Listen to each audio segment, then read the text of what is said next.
Loud like a jag off at a pins game fight. Brace yourself, this ride ain't polite.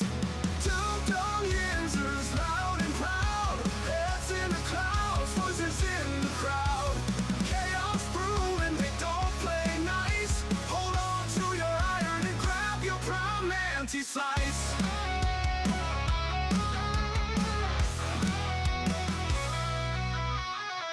Tales from the burg with a hint of mayhem. Pierogi powered, nothing can constrain them. Knocking back stories like an icy cold brew. You never know what these two might spew. Dum Yinzers, loud and proud. Heads in the clouds, voices in the crowd. Chaos brewing, they don't play nice. Hold on to your iron and grab your prime anti-slice.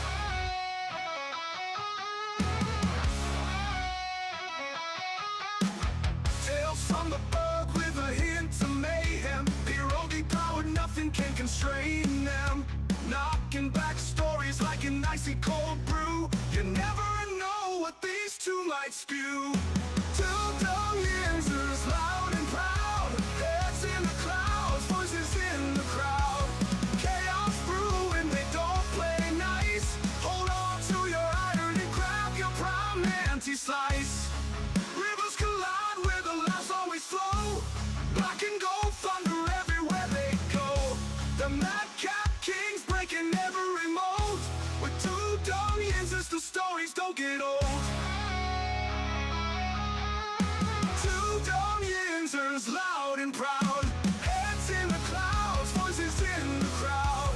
Chaos brewing, they don't play nice. Hold on to your iron and grab your prime anti-slice.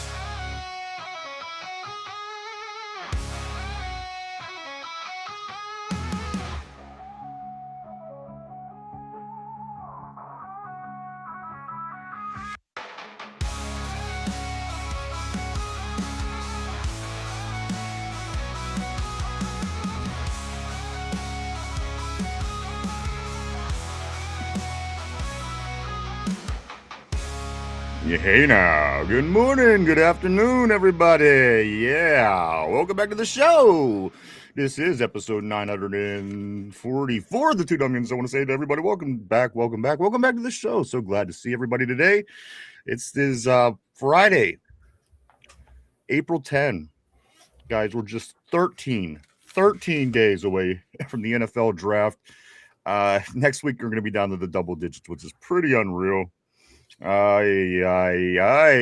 how you doing, man? I'm doing wonderful, sir. Fat Jesus is here. I'm ready to lift the curse of Marc-Andre Fleury on all the Pittsburgh sports teams. Some of them were working already, brother. I'm just staring at your face. I can't wait for your beard to grow back. I gotta be honest. Me too. Like the one guy at work, every time he sees me, he's like, "Look at this." He's like, "Oh man, look at this guy." He's like, "Talk about sexy. Look at this fucker." I'm like, "Shut up." Yeah, welcome back, everybody. Yeah. Let's say what's up to everybody on the board. Glad to see you today, this afternoon, this morning, wherever you may be.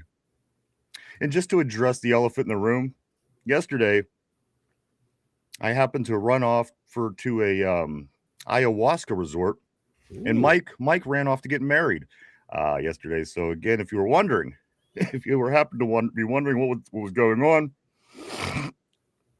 that's what happened. Good afternoon, everybody. Let me get on the board. I want to say what's up to Dude in the house. What's up, man? He says, afternoon, fellas. Always great seeing Dude on the terrible board. My man, hope things are going well, sir. Heading into this weekend. I also want to say what's up to Corey over at Don't Drink That. He says, hello, Pharaohs.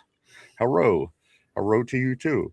John says, hey now. That's right, baby. Welcome to Big John Stud, middle name Mud, in the house. Always great seeing him on the board. Welcome, sir. Wow, what's up? It's Tortilla Jackson, all the way from Sacramento, California. My man, always great to see Tortilla. Like, so far, the MVP this year. It's early. It's still early. It's still early. But putting up unprecedented numbers on the board. Absolutely. He looks like, who was the running back we wanted from Seattle, the MVP? Yeah. Kenneth Walker. He looked like Kenneth Walker in a Super Bowl. Yeah. That especially with the he eats with his ass open. Absolutely, yes. Or asshole open. That is top tier. That is the Santonio Holmes catch in the back of the end zone of our terrible board. Yes, because no one saw that one coming. No. When it happened, like the fireworks. Mark Kabola eats with his ass open. That is still one of my favorite statements ever in the history of ever. Screw the Gettysburg Address. This is where it's at. This is where it's at. Good morning. Also, I do want to say, Corey also has this to say. He says, how about Kenny Moore seeking a trade? Let's go get him. I did see that. We'll talk about that here in just a couple minutes. Also, I do want to say what's up to the original OG, Yinzer Joe. He says this. He says, what's up, Yinzers? Ryan, you inspire me in my new screen name. I did notice that the other day. It was just up as the OG, and I thought, wow, that's really cool. That has to be from the show. I love it, man. You look great on the terrible board as always. Yinzer Joe, I love the name change, and you are an OG, man. So it rings true. Always great to see you, bro. Let's go right here to Mason Gaming Vlogs. He says, hi, I do want to say what's up to Mason. Always great to see new faces on the terrible board. Welcome to the show. Whoa. Tortilla Jackson said this. I told that joke to my mom and she didn't see the vision, or maybe she did and it grossed her out. You know what? I hate when that happens. Yeah. Because everything I find funny, I can't tell anybody else because they don't find it funny. They think it's disturbing, demented, deranged, any of those things. And I often find myself having to explain the joke. Like as Tortilla is saying, his mom's probably thought, what the fuck are you talking about? Get away from me. What? And you know what? I also have that issue many times in my life, as a matter of fact. Maybe I just don't make sense when I talk. I don't know. Aaron Jade's in the house. What's up, my man? He says this. He says, here we go, Steelers with the Rockets. There it is, sending us into the weekend. I couldn't be more glad to see that message, guys, as we are heading into the weekend. Also, Mason getting excitable on the board. I don't know what's going on with him. New Mason, he's saying, change your name. Exclamation marks, with mad faces. So I don't know what his deal is. But we'll be sure to make you happier in just a couple minutes. Stick around, Mason. RB says, I was told by my source, and RB, my man, of course, RB from right here from the show. Always great seeing RB. He says, I was told by my source, everyone is enjoying. Yes, absolutely. Let me finish the statement. I was told everyone is enjoying Mike McCarthy and are taken back by how much freedom he is giving his coordinators and position coaches down to input on drafting. He's sent position coaches. I'm hearing this too. I'm hearing very great news coming from the Pittsburgh inner circle. So a lot of good things to talk about today. He follows that up by saying coaches, there it is. Finishes up that he sent position coaches to the Pro days. I'm sorry. And said, I manage these guys. You have to coach them every day. Let's go to Corey. Corey says this, dude, I'm such a fucking idiot to my wife. I make the most dark perverted jokes, and she looks at me and tells me I'm a child. Then I tell her it's weird. She likes little boys. So she really is the weird one, Corey. I got your back on that one, brother. That kind of bleeds into what we want to start time, like, because it bleeds into little boys. Well, almost. Well, just wait. What the hell did we just do? Where did the show go off the rails already? Pull yourself together, would you?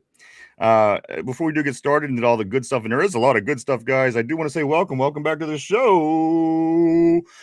This again is Friday, guys. Welcome back. It is episode 944.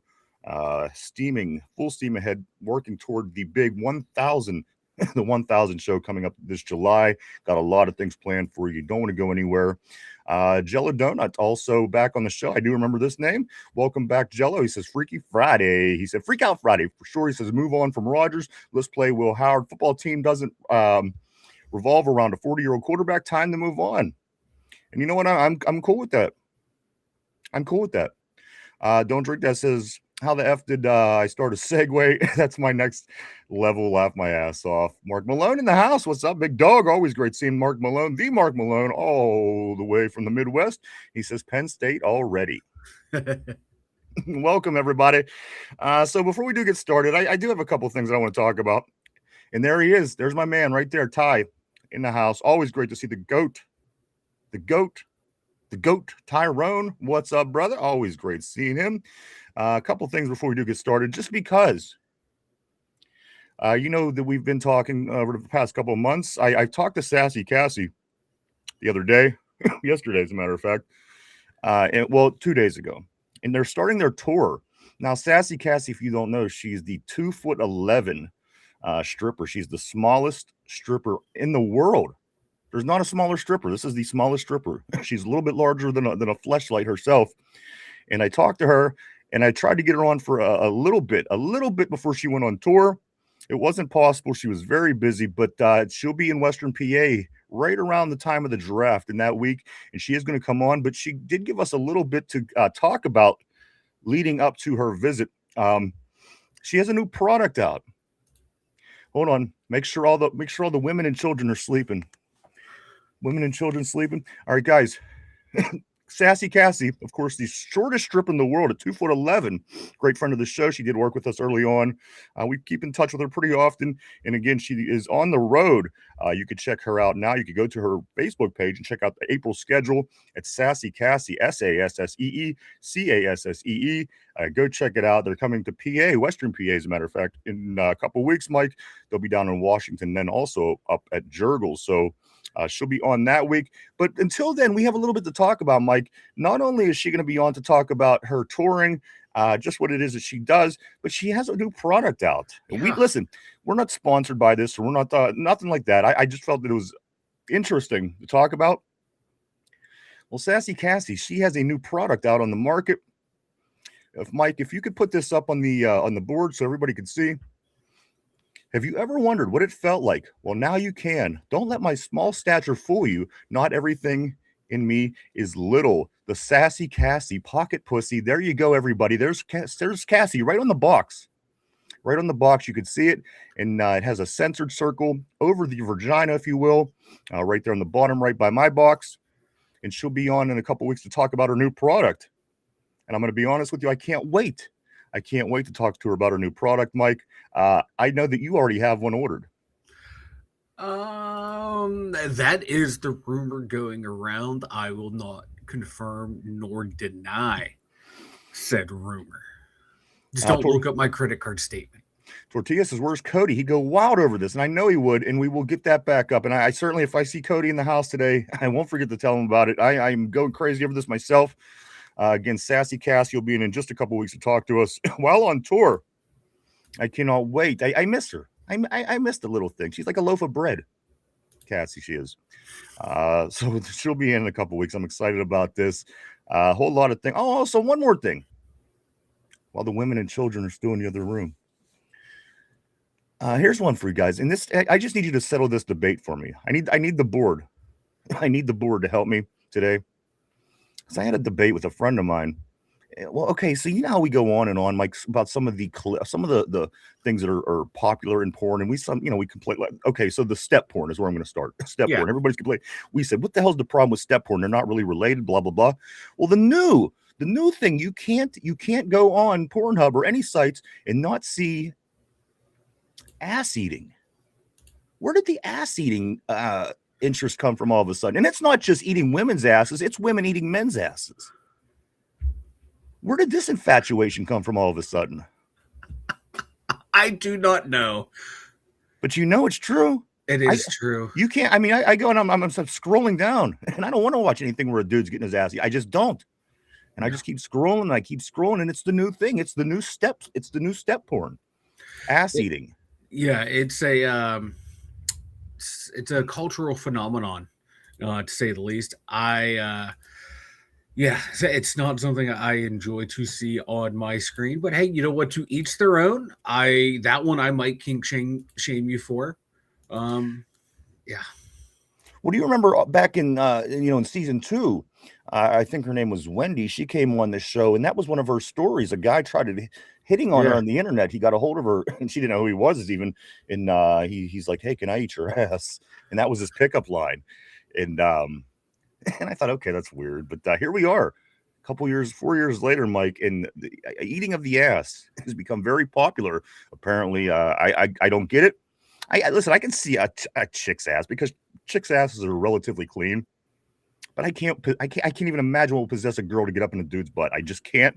I just can't. I mean, we're disgusting. We shit constantly. Come on. I don't get it. But there you go, everybody. There you go. Yeah. Let's get back on the board. Yes, please, let's grab a couple of these messages, and we're going to get into all kind of things today. Thank you for your attention, everybody.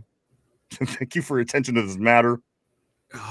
But if you have any resolve for me, please do throw it up there. I just think it's weird. How many guys in here are on board for that?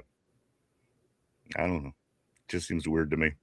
Let's go right here. Steeler Freak Johnny says, RB, good news. There will be more of an investment when the coach picks the player. No excuses. I'm sorry. Yinzer Joe says this. Yeah, it makes perfect sense to make all these great moves, but not have a knowledgeable quarterback. Sign Rodgers. Let's scoot up here a little bit Mo to Steeler Freak again. John says Rodgers likes attention.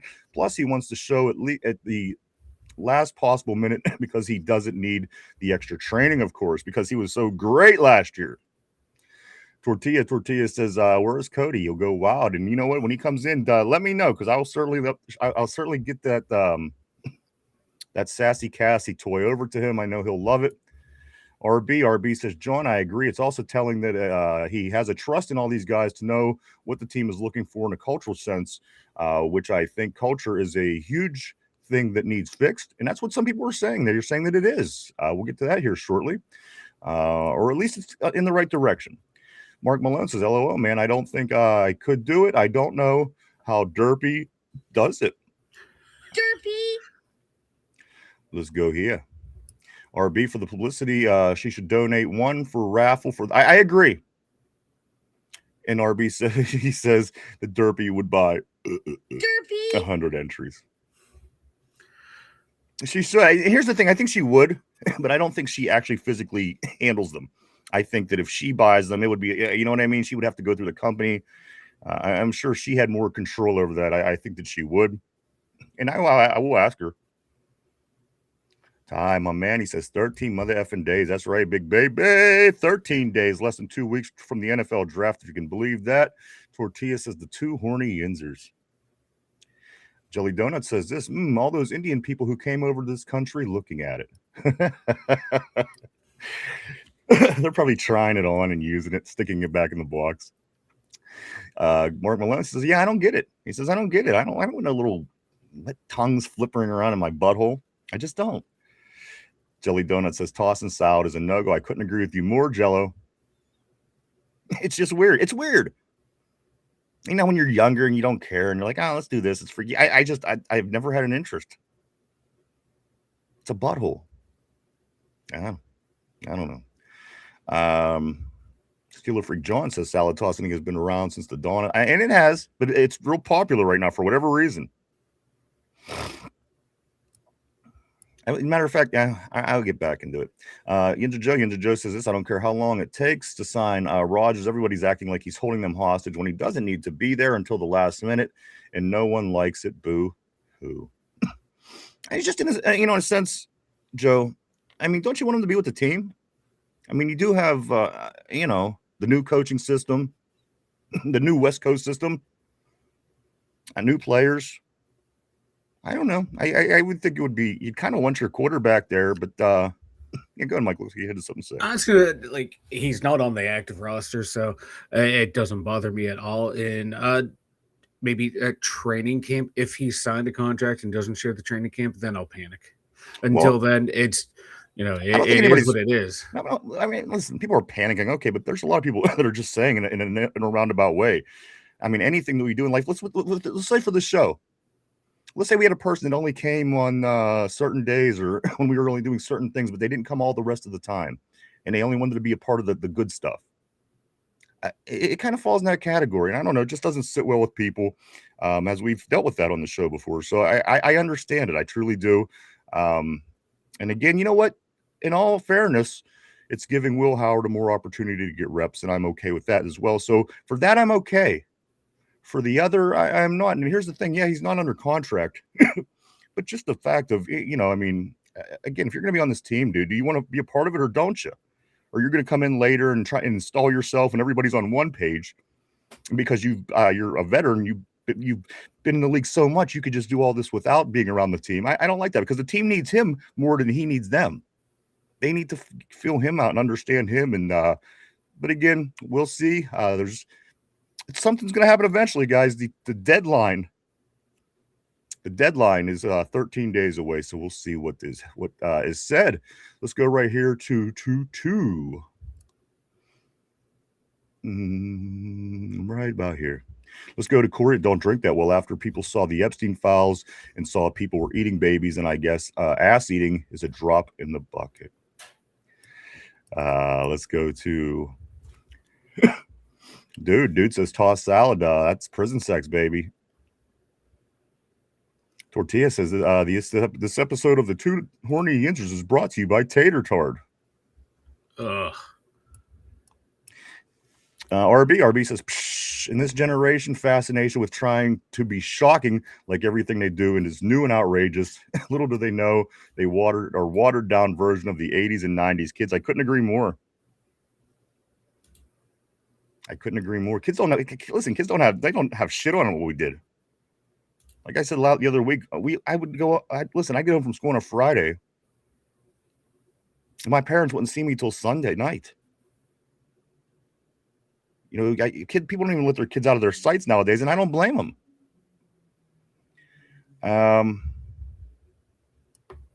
Let's go on. Mark Malone said, I had this one chick try to put her finger in my ass one time, the first time we were together. Yeah. RB, I'm curious of the process of having a rubber and plastic poured all over your twat, over her twat, how that works out. You know what? It's a very good question. I'm wondering too.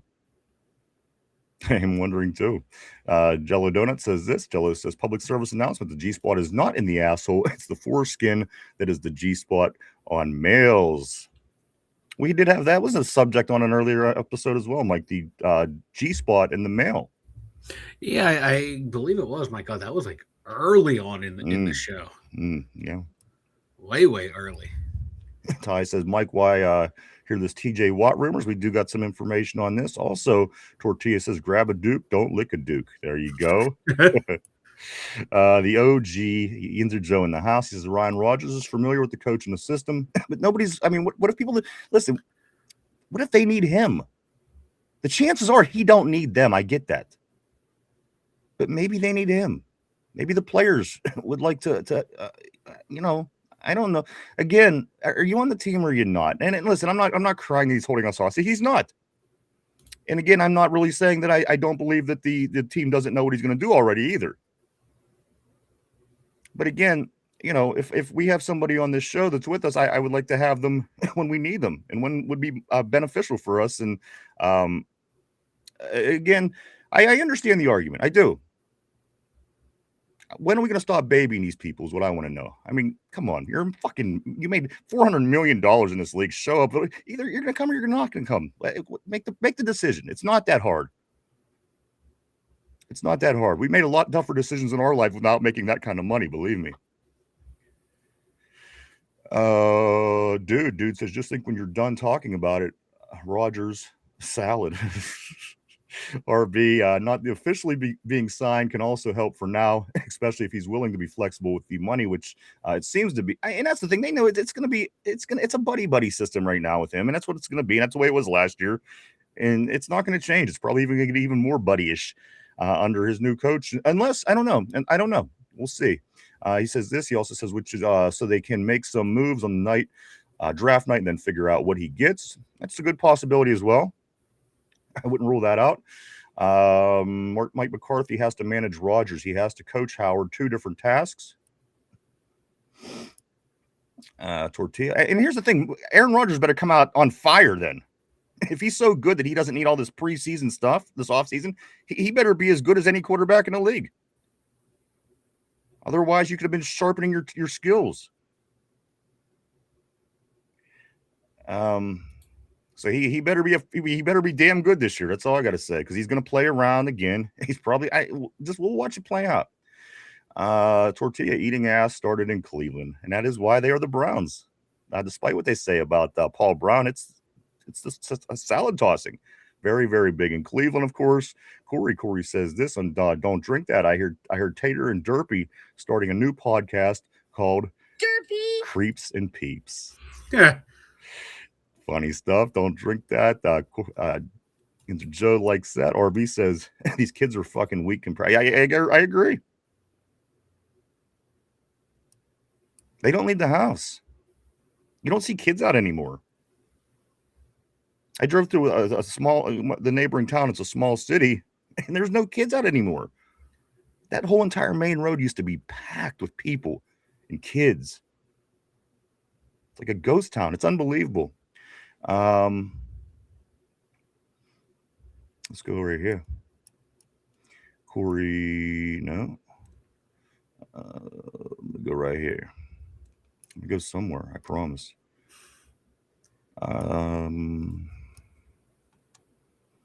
Sup, bro? I can't pronounce your name. I apologize. Let's go to Corey. Don't drink that. He says you can't. Oh, where'd it go?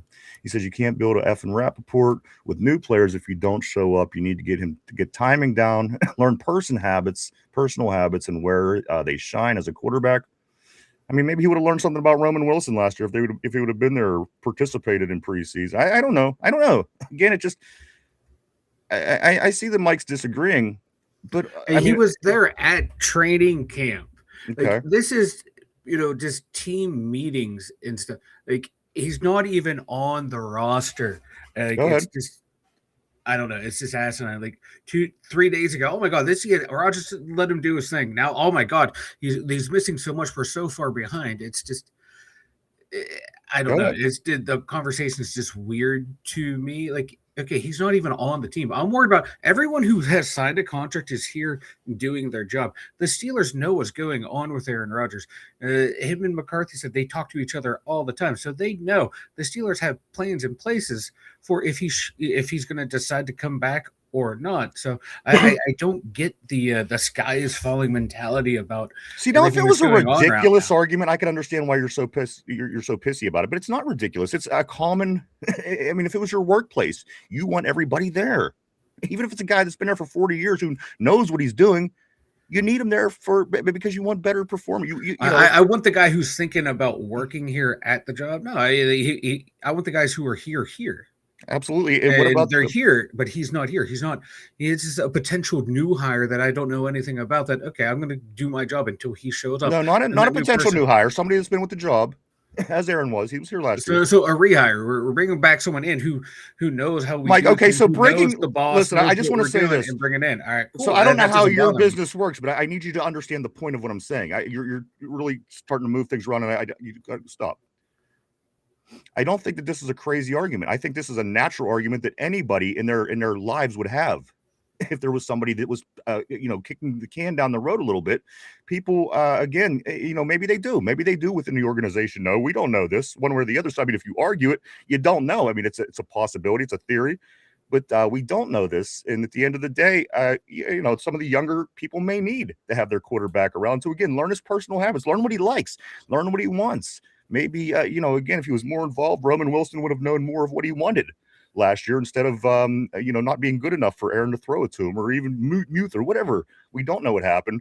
But at the end of the day, again, it's just it's bad practice in life. Again, he's not signed, so I'm going to give him that leeway. But if they know he is, and it's going to be another cupcake Aaron Rodgers year, then that's what it's going to be. We just have to accept that and understand that that's what it's going to be. Well, yeah, like Jalen Warren said, hey, if he comes back, awesome. If he doesn't, man, it was great to have him here. Oh, that is one person's opinion.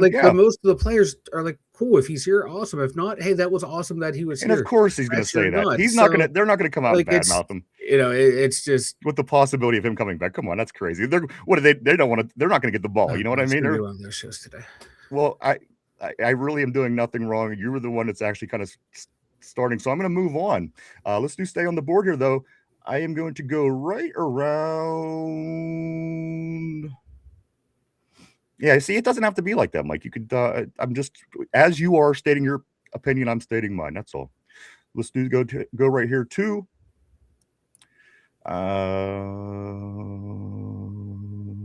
You got to have the right personnel in the right places. If you don't know your talent, then it seems ineffective to me.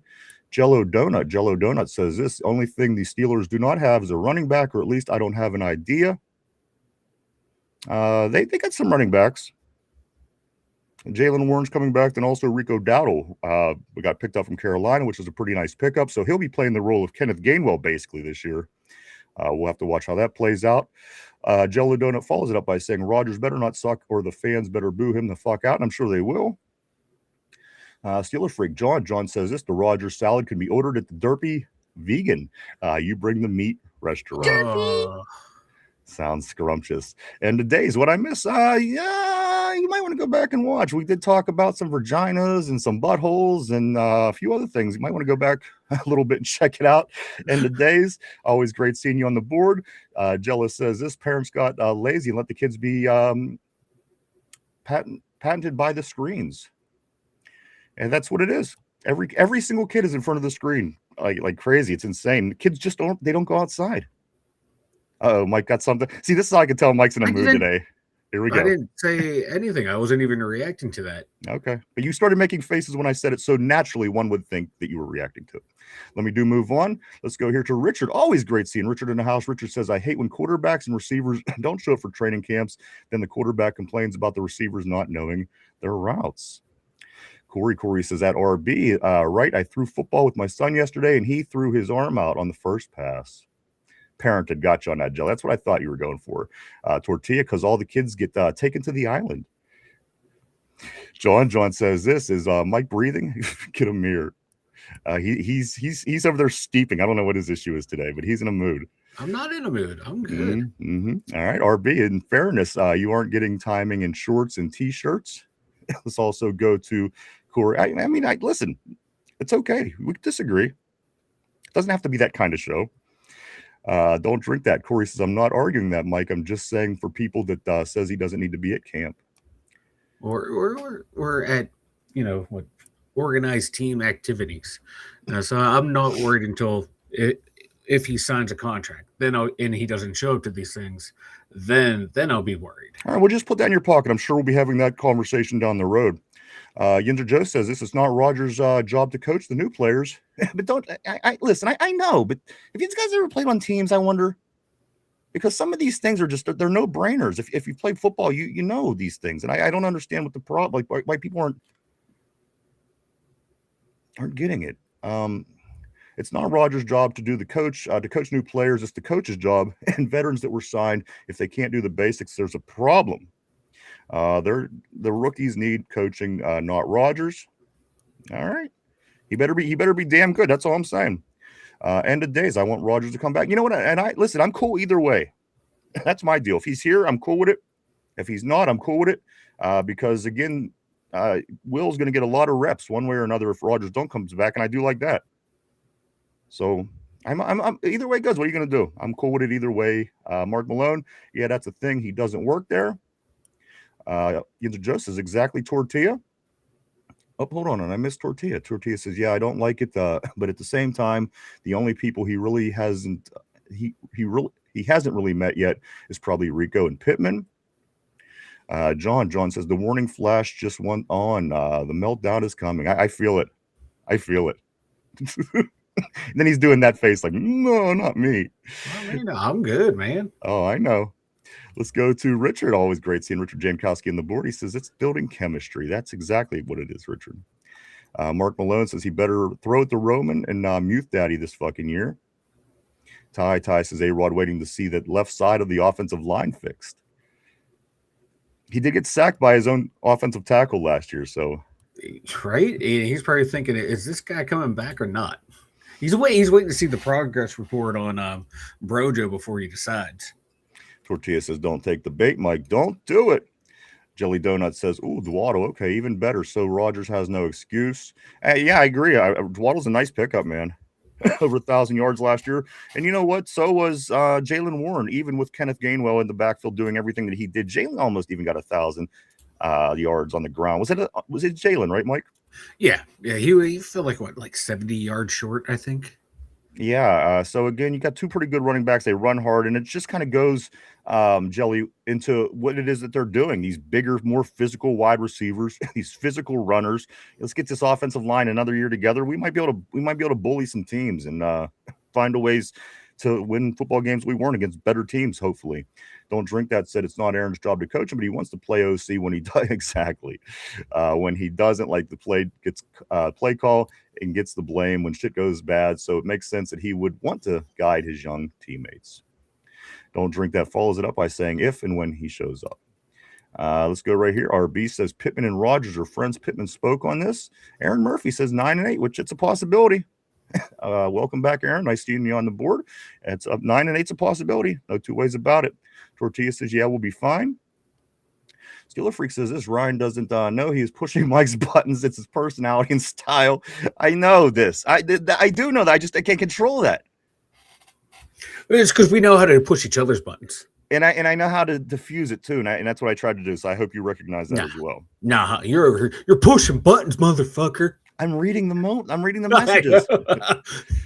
Maybe Tortilla's pushing my buttons. That is very true. It's all Tortilla's fault, actually. And I gotta be honest, it's so nice out lately. The temperature, I can't even imagine being upset right now. I can't. I tried. Maybe it's because I'm cooped up. Maybe because it's a me thing. I recognize it is a you thing. Me. Oh, I recognize. Oh, completely. I 100% recognize it, and I don't know why I'm annoyed. I had a nice nap before the show. I know. I'm starting to recognize your patterns, and it is because you didn't get enough sleep. But again, that's a whole nother story for a whole nother day. Let me finish. John says this, Mike, except let it roll off. You guys are better together than pulling the Steinbrenner, Bill Martin. Yeah, man, for sure. It's fun every once in a while. It's all good. Like I said, we've done this a few times. It's we land on our feet pretty quickly, but we do appreciate the concern. Thank you. Aaron Murphy here and says this 1,000 yards is meaningless stat. Well, Aaron, I did do the math, and here's something that you have to understand as well. Not every running back got 1,000 yards. Not every number one running back got 1,000 yards. So the number itself is something to look at. And saying 1,000 yards doesn't mean anything. Okay, maybe 1,250 is the new 1,000 yards. But again, you can look at the 1,000 yards and see how the players are performing. If they're under 1,000, you can say, okay, well, they didn't even get to the 1,000 plateau. But 1,000 is still a number that you could look at and monitor how the guy's season is going. If a guy got over 1,000 yards, you know what? He had a pretty good season. I'm not going to say it's great. If he had 1,300 yards, hell yeah.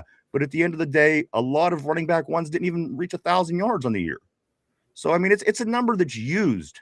It may be meaningless to you, but in a sense, if you kind of put it into perspective of how the backs are just around that number, it's an even number. It's easy to do. And I think that's what it is. Back in the day, 1,000 yards was a good thing for a running back, and 3,000 yards was good for a quarterback. And I understand that quarterbacks go past that all the time.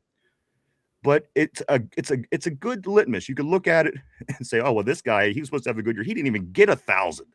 So, whether that means anything to you or not, it's still, you could kind of identify the kind of year players having around that 1,000 number. Is it as significant as it used to be? No, not at all. But again, for conversation, you get the point of what I said. You know what I mean? We talked, and Jalen, okay, he almost had a 60 yards short of 1,000. Okay, that gives you an idea what kind of year he had. He didn't have 1,000. 1,000 isn't great anymore. It's not the standard, but he almost got there. So this is, you could picture what kind of year Jalen had. Rico Dowdle had 1,000 last year. Okay, well, at least he got the 1,000-yard mark. Other running back ones around the league did not. So you could kind of compare and contrast by looking at that particular number. I do agree with you, Aaron. I mean, it's not the same. I'm a little bit long in the tooth here. I've been around and I've seen football for quite some time, and I do understand what you're saying about the math. But again, I think it's something that you could kind of, base information off of. Yeah, and he was, Christian McCaffrey had 311 rushing attempts last year. Jalen Warren had 211, and he wasn't that far off from McCaffrey's numbers. McCaffrey ran for 1,200 yards. Jalen 958. Jalen had 4.5 yard average. McCaffrey only 3.9. So if he had the same amount of carries than McCaffrey, he would have had more rushing yards. Probably would have finished with more rushing touchdowns as well, because he only had 6 rushing touchdowns. Would have had more receiving yards. So it's a nice little stat to look and compare and contrast. These players, and you look about the attempts, the yards per attempts. Absolutely, Jalen Warren. And it's a nice round number. If he had all those, he would have been around. God damn it, another 100 carries. He would have been around 1,400 yards. Been one of the best backs in the NFL. So it's a nice little, it's a litmus test. It's a nice little baseline. Absolutely, to see how they're performing in the offense too. Because what's 1,000 yards with 100 less carries than one of the best running backs of this generation. Absolutely. It helps put it into perspective to compare and it's a nice starting point to compare and contrast players across the league. Get down. Go ahead. Jelly Donut says, Lord, I hope it's not another 9-8. I think it could be better. I do think it could be better, and I think it might be better. But again, we'll see what happens in the next 13 days. We're going to learn a lot about this team by what we draft, about if we hear anything about the quarterback. So I hope you're right. I hope it's not 9-8. I think we could do better. I hope we're going to do better. Aaron is very optimistic. He's saying 20-0 on the board, and I will take that. I'll take it in a minute. Let's go. Even though I think 19 games would be the best we could do, if in fact we did go undefeated. But we'll go with we'll stick with the 20 because it even sounds better. Corey says this. Now I think my comment was one that set Mike off. LOL. But it's all good. No, I'm sure I'll redeem myself later. Probably. I don't remember right. what it was, but I'm sure it was you. It may have been the way Ryan was like responding to me, like the tone of voice and in the speech pattern. See, this is because what it is like. Sometimes I recognize his pattern when he is like, "Oh, he's just going to railroad me the whole episode," and he wasn't. But that pattern, I think he was just speaking fast, and I thought you were trying to run me over. I'm like, "Oh, here we go again." That's how I interpreted it. But you were just speaking fast. This is a problem you have with somebody who's demented, and it's a problem with someone who overthinks everything. That's me and you, brother. That's me and you to a T. So anyway, it's the way I interpreted it. Is your fault, Corey. So go think about what you've done. Fuck you, Corey. You just made the list. You and put your head down and think about what you've done. John says tortilla, good one. John also says 25. The flash to bang can be real quick on this show. It's because they both have passion, and Ryan is gifted. Okay. 007. I always love this name on the terrible board. 007 says, do you think that Caleb Johnson is also in the running back room? And where do you think he should be expected to contribute?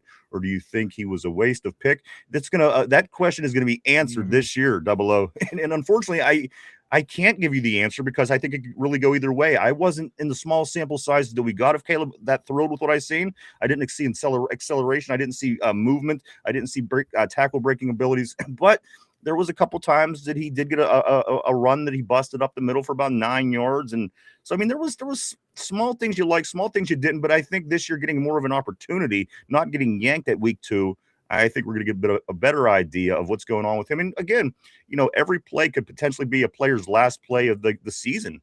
Jaylen Warren and Dowdle, one of these guys go down. Caleb Johnson becomes very important. So we better hope that he's a success when he does get that opportunity, because it's not out of the question for a running back to get hurt. These guys get hit 30 times a game. And any play could be your last. So let's hope that's not the case. But I think this year we'll get a better feeling on Caleb Johnson in his second year. And I think the coach wants to make a point to do that as well, Mike, in the coaching staff. So I think we'll learn a little bit more about Caleb, and maybe they'll work it, Mike, to where he could become more effective. They'll use him in a different way, perhaps, that he could use his skills to show what he got. Yeah, like the scheme that he's best in, that was under what he did in college and in the old coaching staff. Now they have a new blocking scheme. Let's see if he can adapt to that scheme. If not, he could be an early casualty of the new regime. But like Mike McCarthy said, everyone has a clean slate. This is a new regime. We're giving everyone a fair shot. They're not coming in with any perceived biases on the player. So he has a chance, but now it's up to Caleb Johnson.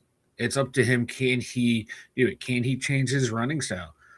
And it's going to be a big test for him.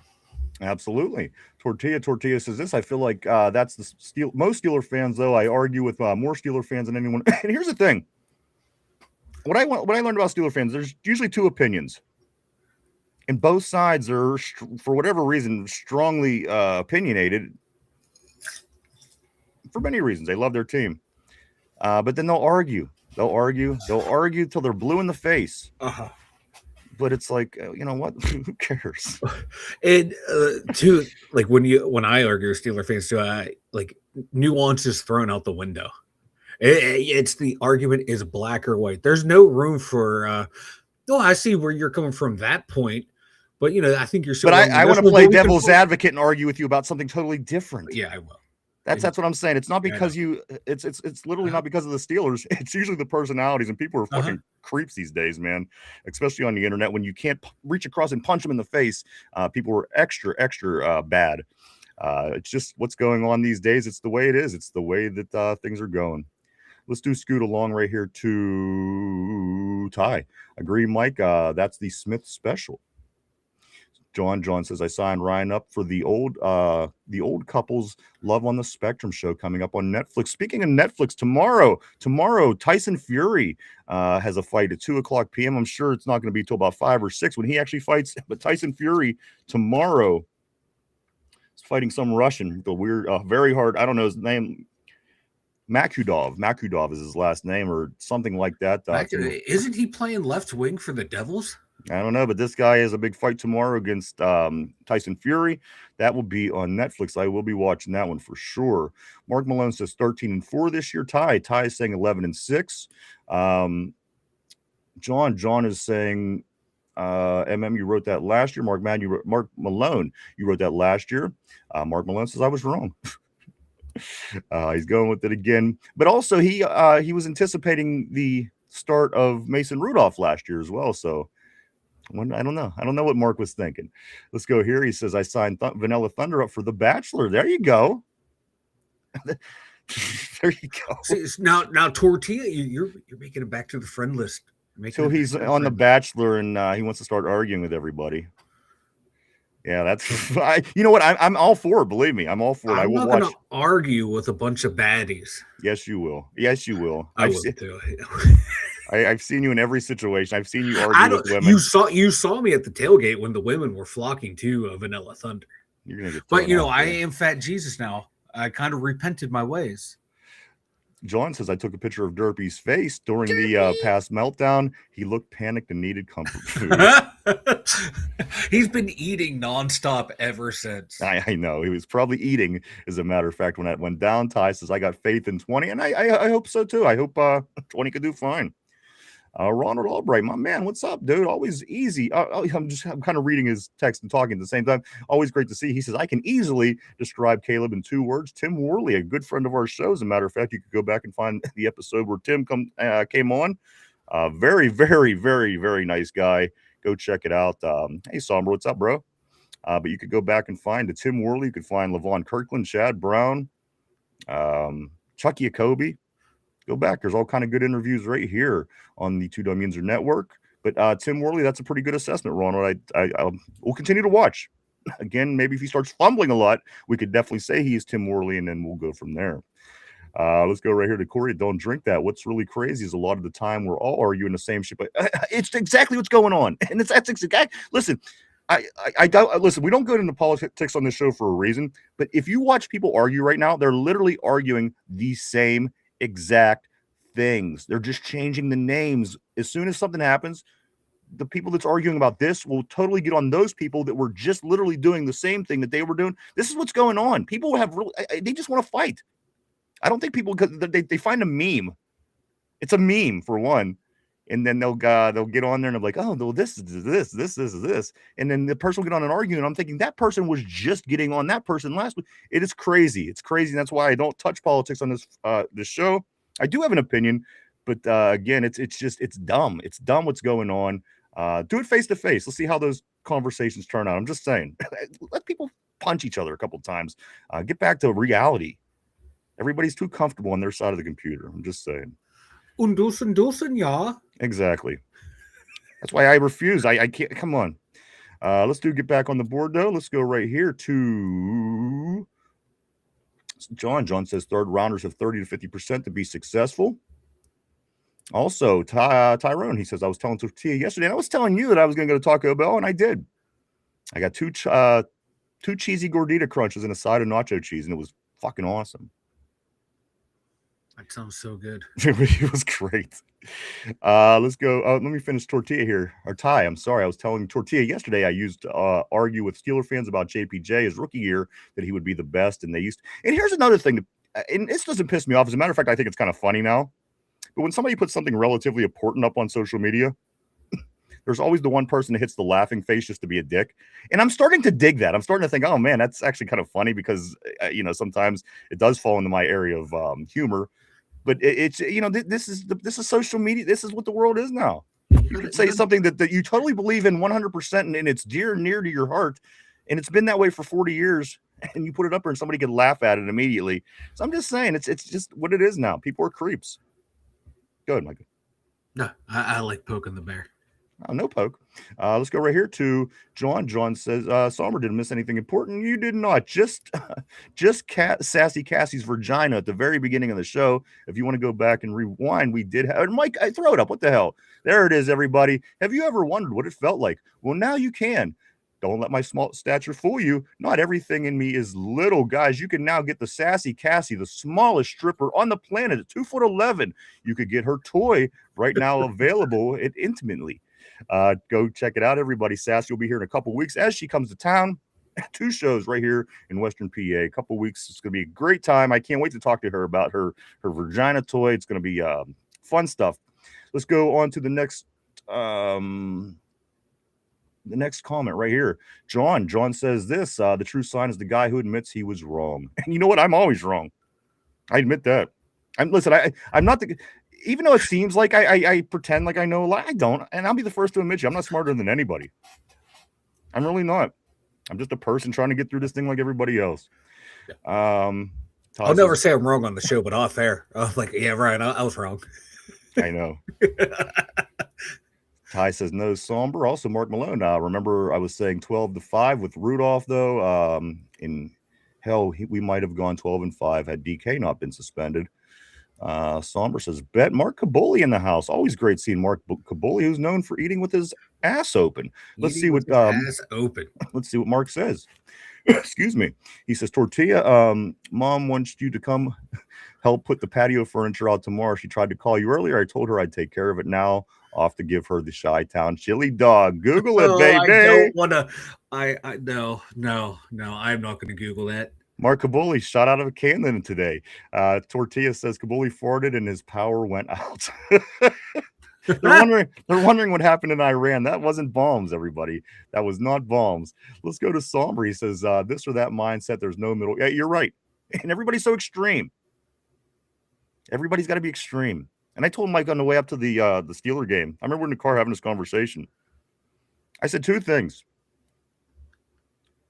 Provide some result. Provide resolve. People just want to tell the other person how stupid they are.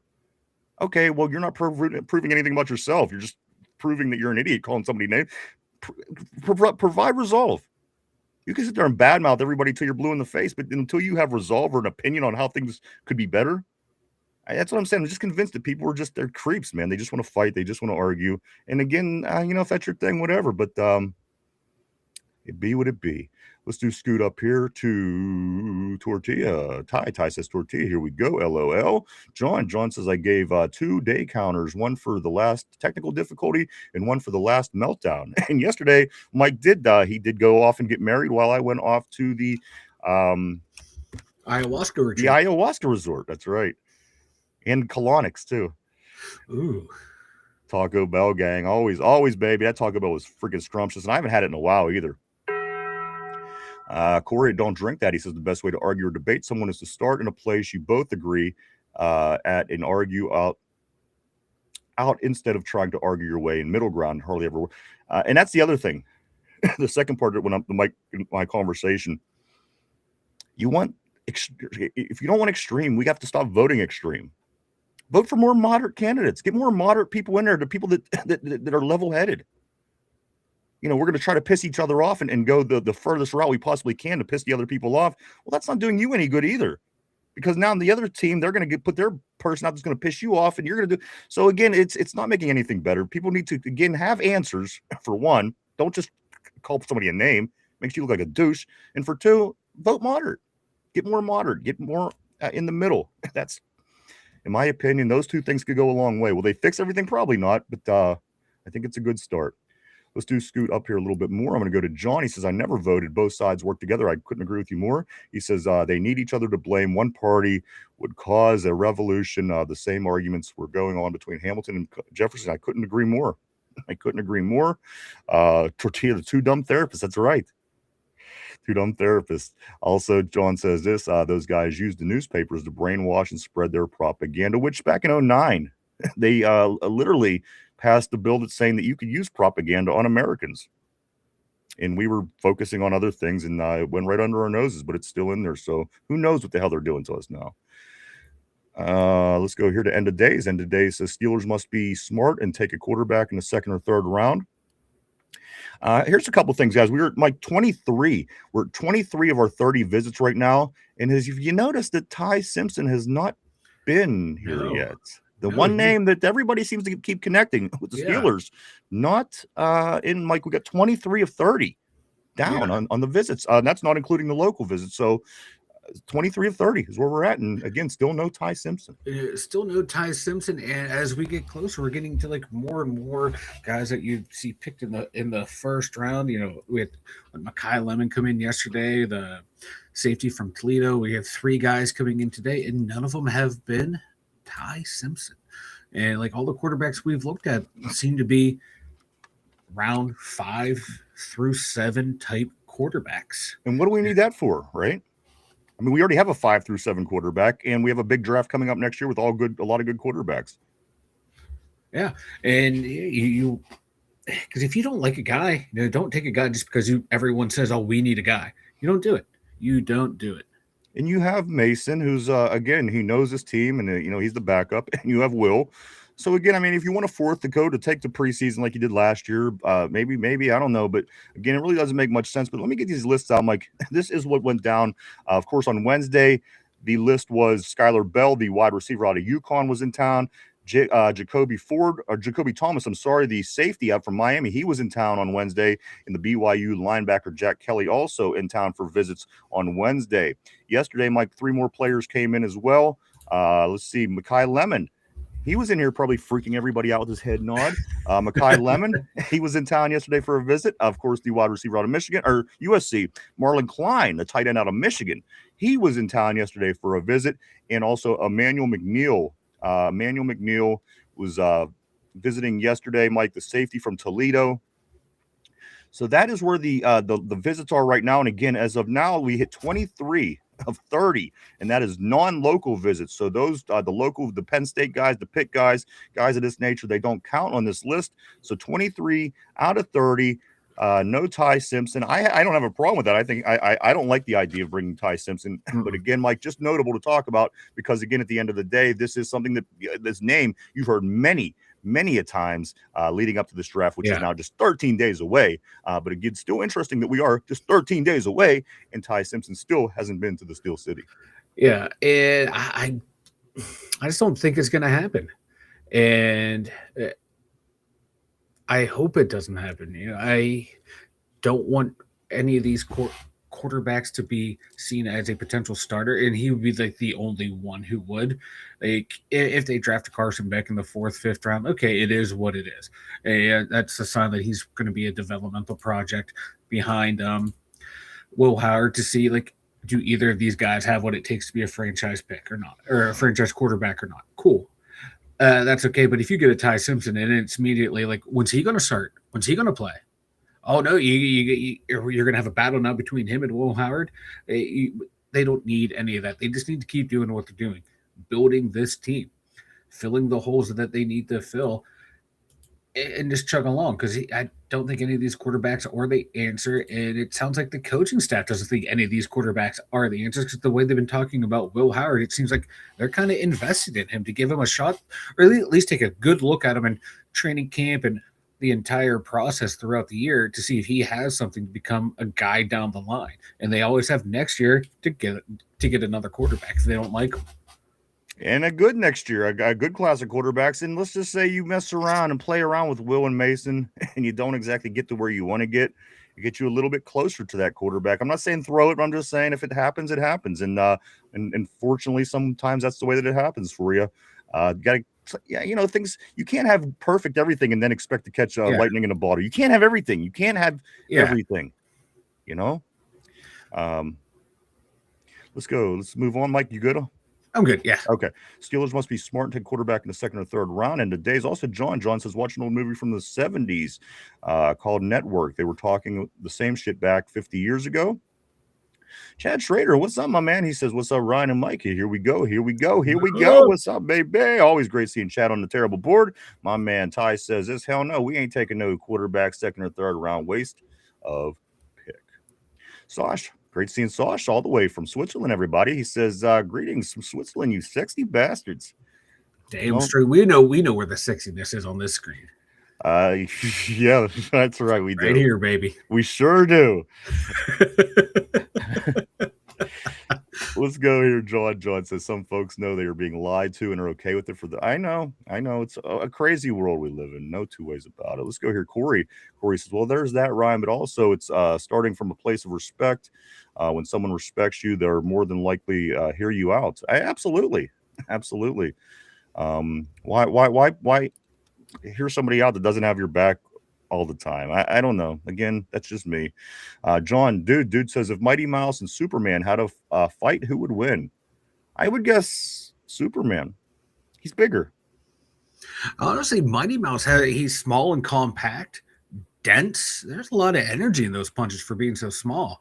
He might have a chance. But doesn't Superman have like something with his eyes where he could like zap you with his eyes or something? But isn't like Mighty Mouse just like a version of Superman, but in mouse form? Yeah. I like Speedy Gonzalez. Yeah, I mean, I like Speedy Gonzalez's buddy that just hung out and was drunk or high all the time. Oh, that's what is his name? Something Sombrero? No. Oh, what is it? Anybody on the board? What was the other guy? Sleepy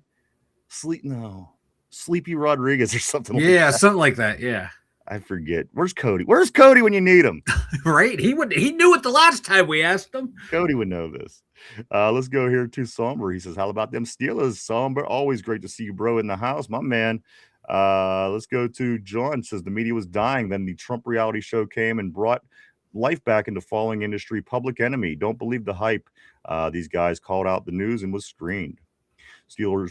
John also says this. They could only go on the radio after 10 p.m. Ty says Omar don't want Simpson. That's why. And I'm not a big fan of it either. I just don't know if it's ever going to yield any fruit at all. I just don't understand where it would fit with anything moving forward. RB says, I agree. I don't agree with everything John Fetterman says or does, but Fetterman is a good example of not having a line on every GD suspect. Maybe many could learn from Fetterman. Sosh says this. Sosh says there's been reports that Khan is trying to gather next year capital. Makes me think they don't see Howard as a future in none of this year's quarterbacks. You know what? And that's the thing. This year's quarterbacks aren't impressive to anybody. I think that even Fernando Mendoza is a stretch. Grabbing him at 1 for the Vegas Raiders. You might not see another quarterback drafted in the first round, Mike. Yeah, you might, unless the team is really quarterback desperate. Like I can see the Jets with their second first round pick taking Ty Simpson, going, hey, we needed a quarterback, so let's go get one. So it's just I can see it happening, but it wouldn't surprise me if he somehow slips to the second round. Let's get into a few things here, Mike. I did already mention it, and I don't hate the fact that Aaron isn't here. Of course, again, I like the fact that Will is getting reps. It's probably, getting him and Mason are probably splitting their first team reps. I'm cool with that. At least, they're preparing to be ready if they're called upon. So that is one thing that I'm not complaining about. And again, Aaron is Aaron. If you didn't expect this, I don't know what to tell you. This is exactly what he did last year. So it really shouldn't surprise anybody. So again, if you're trying to find a silver lining in this, at least Will Howard and Mason Rudolph are getting to practice and sharpen their skills. Also, let's talk about Mike. Adam Schefter. Even Adam Schefter is getting irritated by the Aaron Rodgers situation, saying either you want to play or you don't. It shouldn't be that hard. I agree. I'm on the same page, and I understand that everybody isn't, but I'm on the same page with Adam Schefter. But we are still waiting with only 13 days from right now, if you can believe that. Just 13. I remember when they put that clock down there, Mike. It was 200 or the big sign. What is it? The countdown clock. The countdown clock. It was 250 days when they put it down there. Mike, we're down to 13 days. It's right around the corner, bro. It can't get here fast enough. Like it really cannot. I need this. I'm tired of the speculation. I want to see goddamn results. Yeah, I do too. Let's get into some more things here. We're going to talk about, guys. We got a lot to get into here, actually. Let's talk about It was brought up on the board a few minutes ago about trade possibilities. You're hearing names now leading up to the draft, Mike, and 3 names that came up in 3 different articles I read this morning are being brought up heavily in regards to a trade with Dallas because of Nick Herbig, and Nick is going to be looking for his contract extension and everything coming up. Dallas keeps popping up, Mike, in different trade rumor scenarios, all the way from the inside to the outside linebackers. Apparently, the Patrick Queen that fell through, Mike, because they wanted to trade just straight up a 3rd-round draft pick for Patrick Queen, and we felt that we should be able to get a little bit more than that for Patrick Queen. And then also now with the Cowboys got the word of us having to handle this Nick Herbig contract eventually. They're saying, well, why can't we get one of your linebackers? They are so desperate in Dallas to fix that defense and make it stronger, Mike.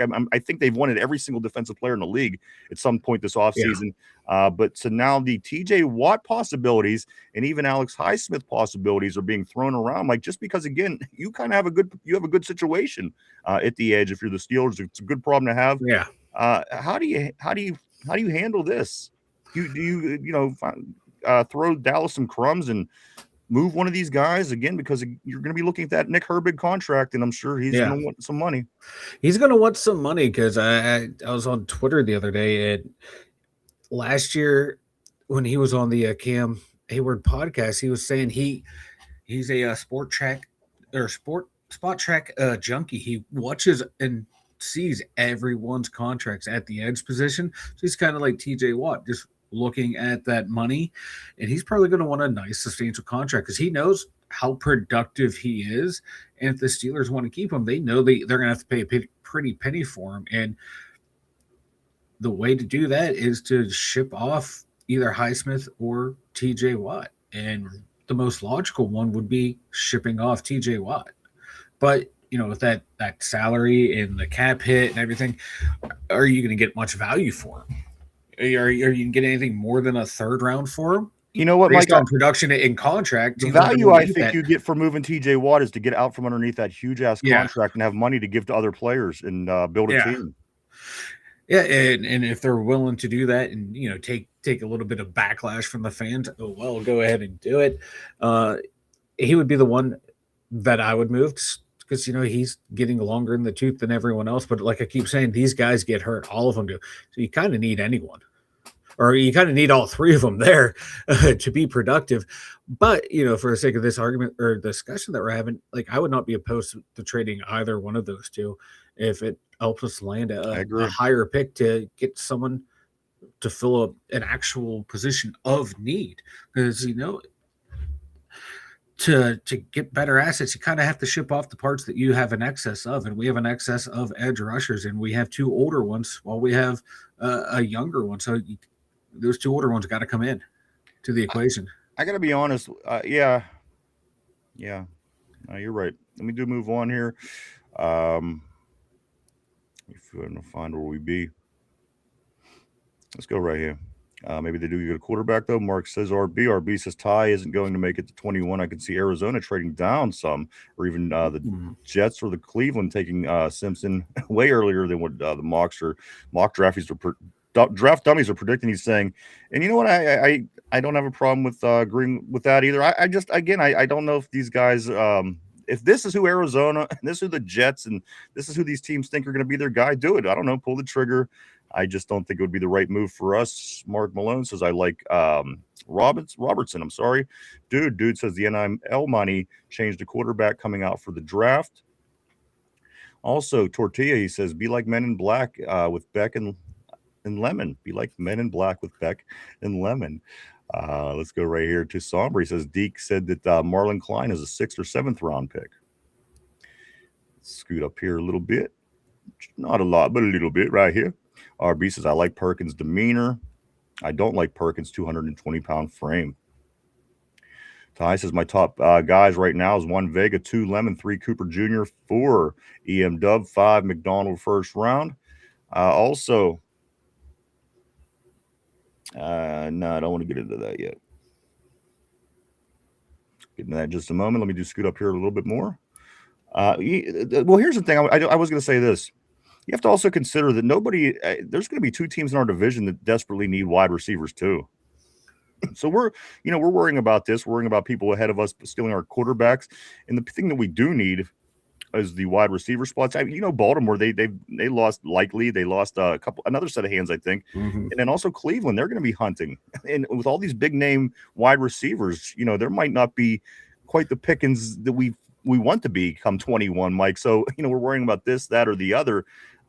Should that be put into the fact that we're talking about the wide receiver room being so strong, you could get your guard or tackle in the first round and still have enough surplus of good wide receivers in the second round to make up for that? Or is there too much of a need out there, Mike, for the wide receiver position that we might have to jump on that at 21 just to get a guy that we are going to be happy with? You might have to if there's a run, because like you're saying, the teams that need them, there's a lot of teams above us that need need wide receivers. There sure are. It's insane once you think about it. So they might have to, or trade up to get one, then trade up again in the second round. Hopefully, something like Pregnon falls there too. So you more or less get, because he's like a borderline first round talent. So if you can trade up in round one, get your receiver, trade up round two, get your guard. Yeah, you may have to give up a couple of your third round picks this year to do it, but guess what? You got top end talent, and you still have a couple picks to work with to get even some more talent. But you've addressed two key areas of need, so you might have to. And like I always say, if you love someone and you want to get them, don't be afraid to trade up and get them. If you think they're going to be that much of an addition to your team, that they're going to improve you so much, spend some picks to go get your guy. Don't be afraid to make a splash. And Omar Khan showed he's not afraid to make moves.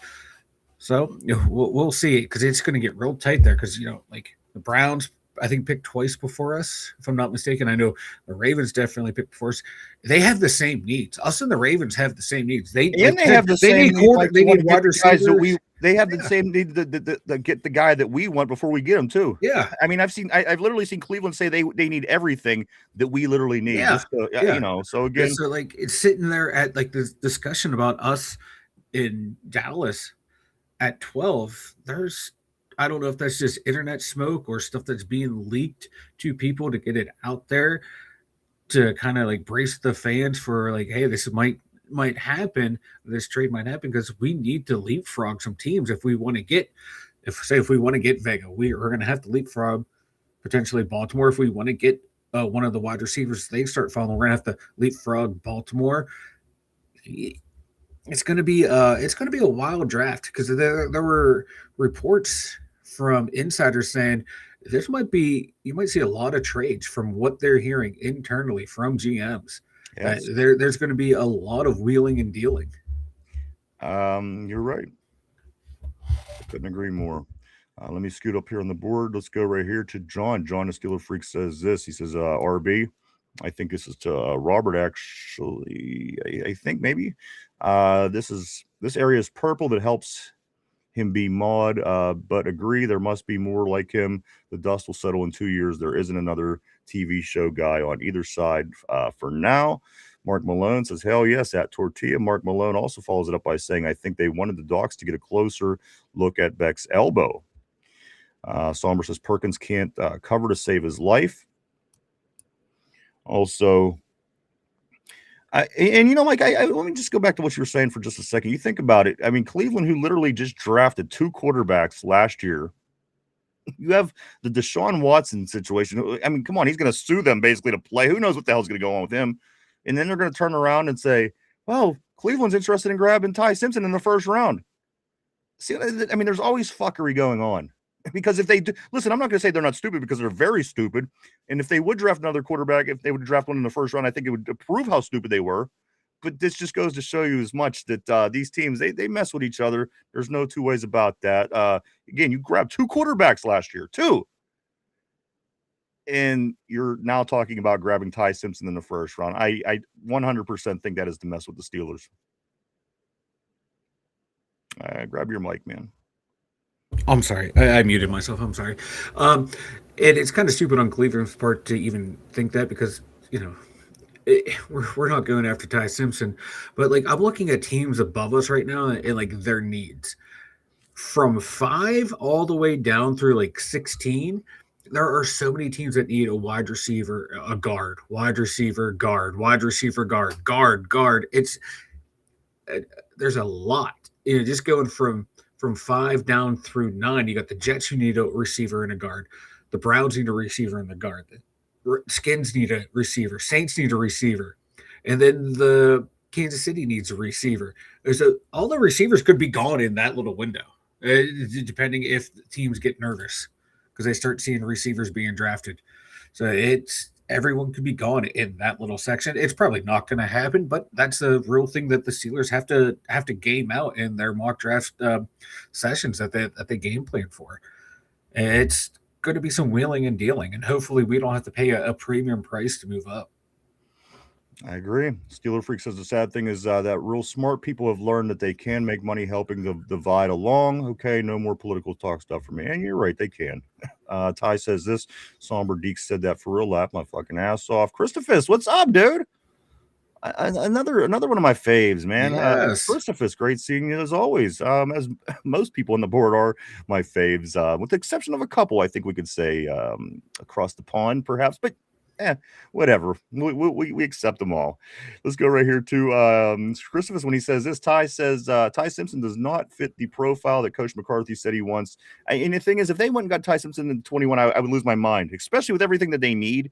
And you could get yourself a good starting lineman for the next 100 years on this team, somebody that's a solid piece. If you pass up on that to get the Ty Simpson, I'd be pissed. You need wide receivers. Of course, we went through the last 2 seasons with one wide receiver. You better damn well grab a wide receiver early, one that's worth it, because again, not doing it is terrible management, in my opinion.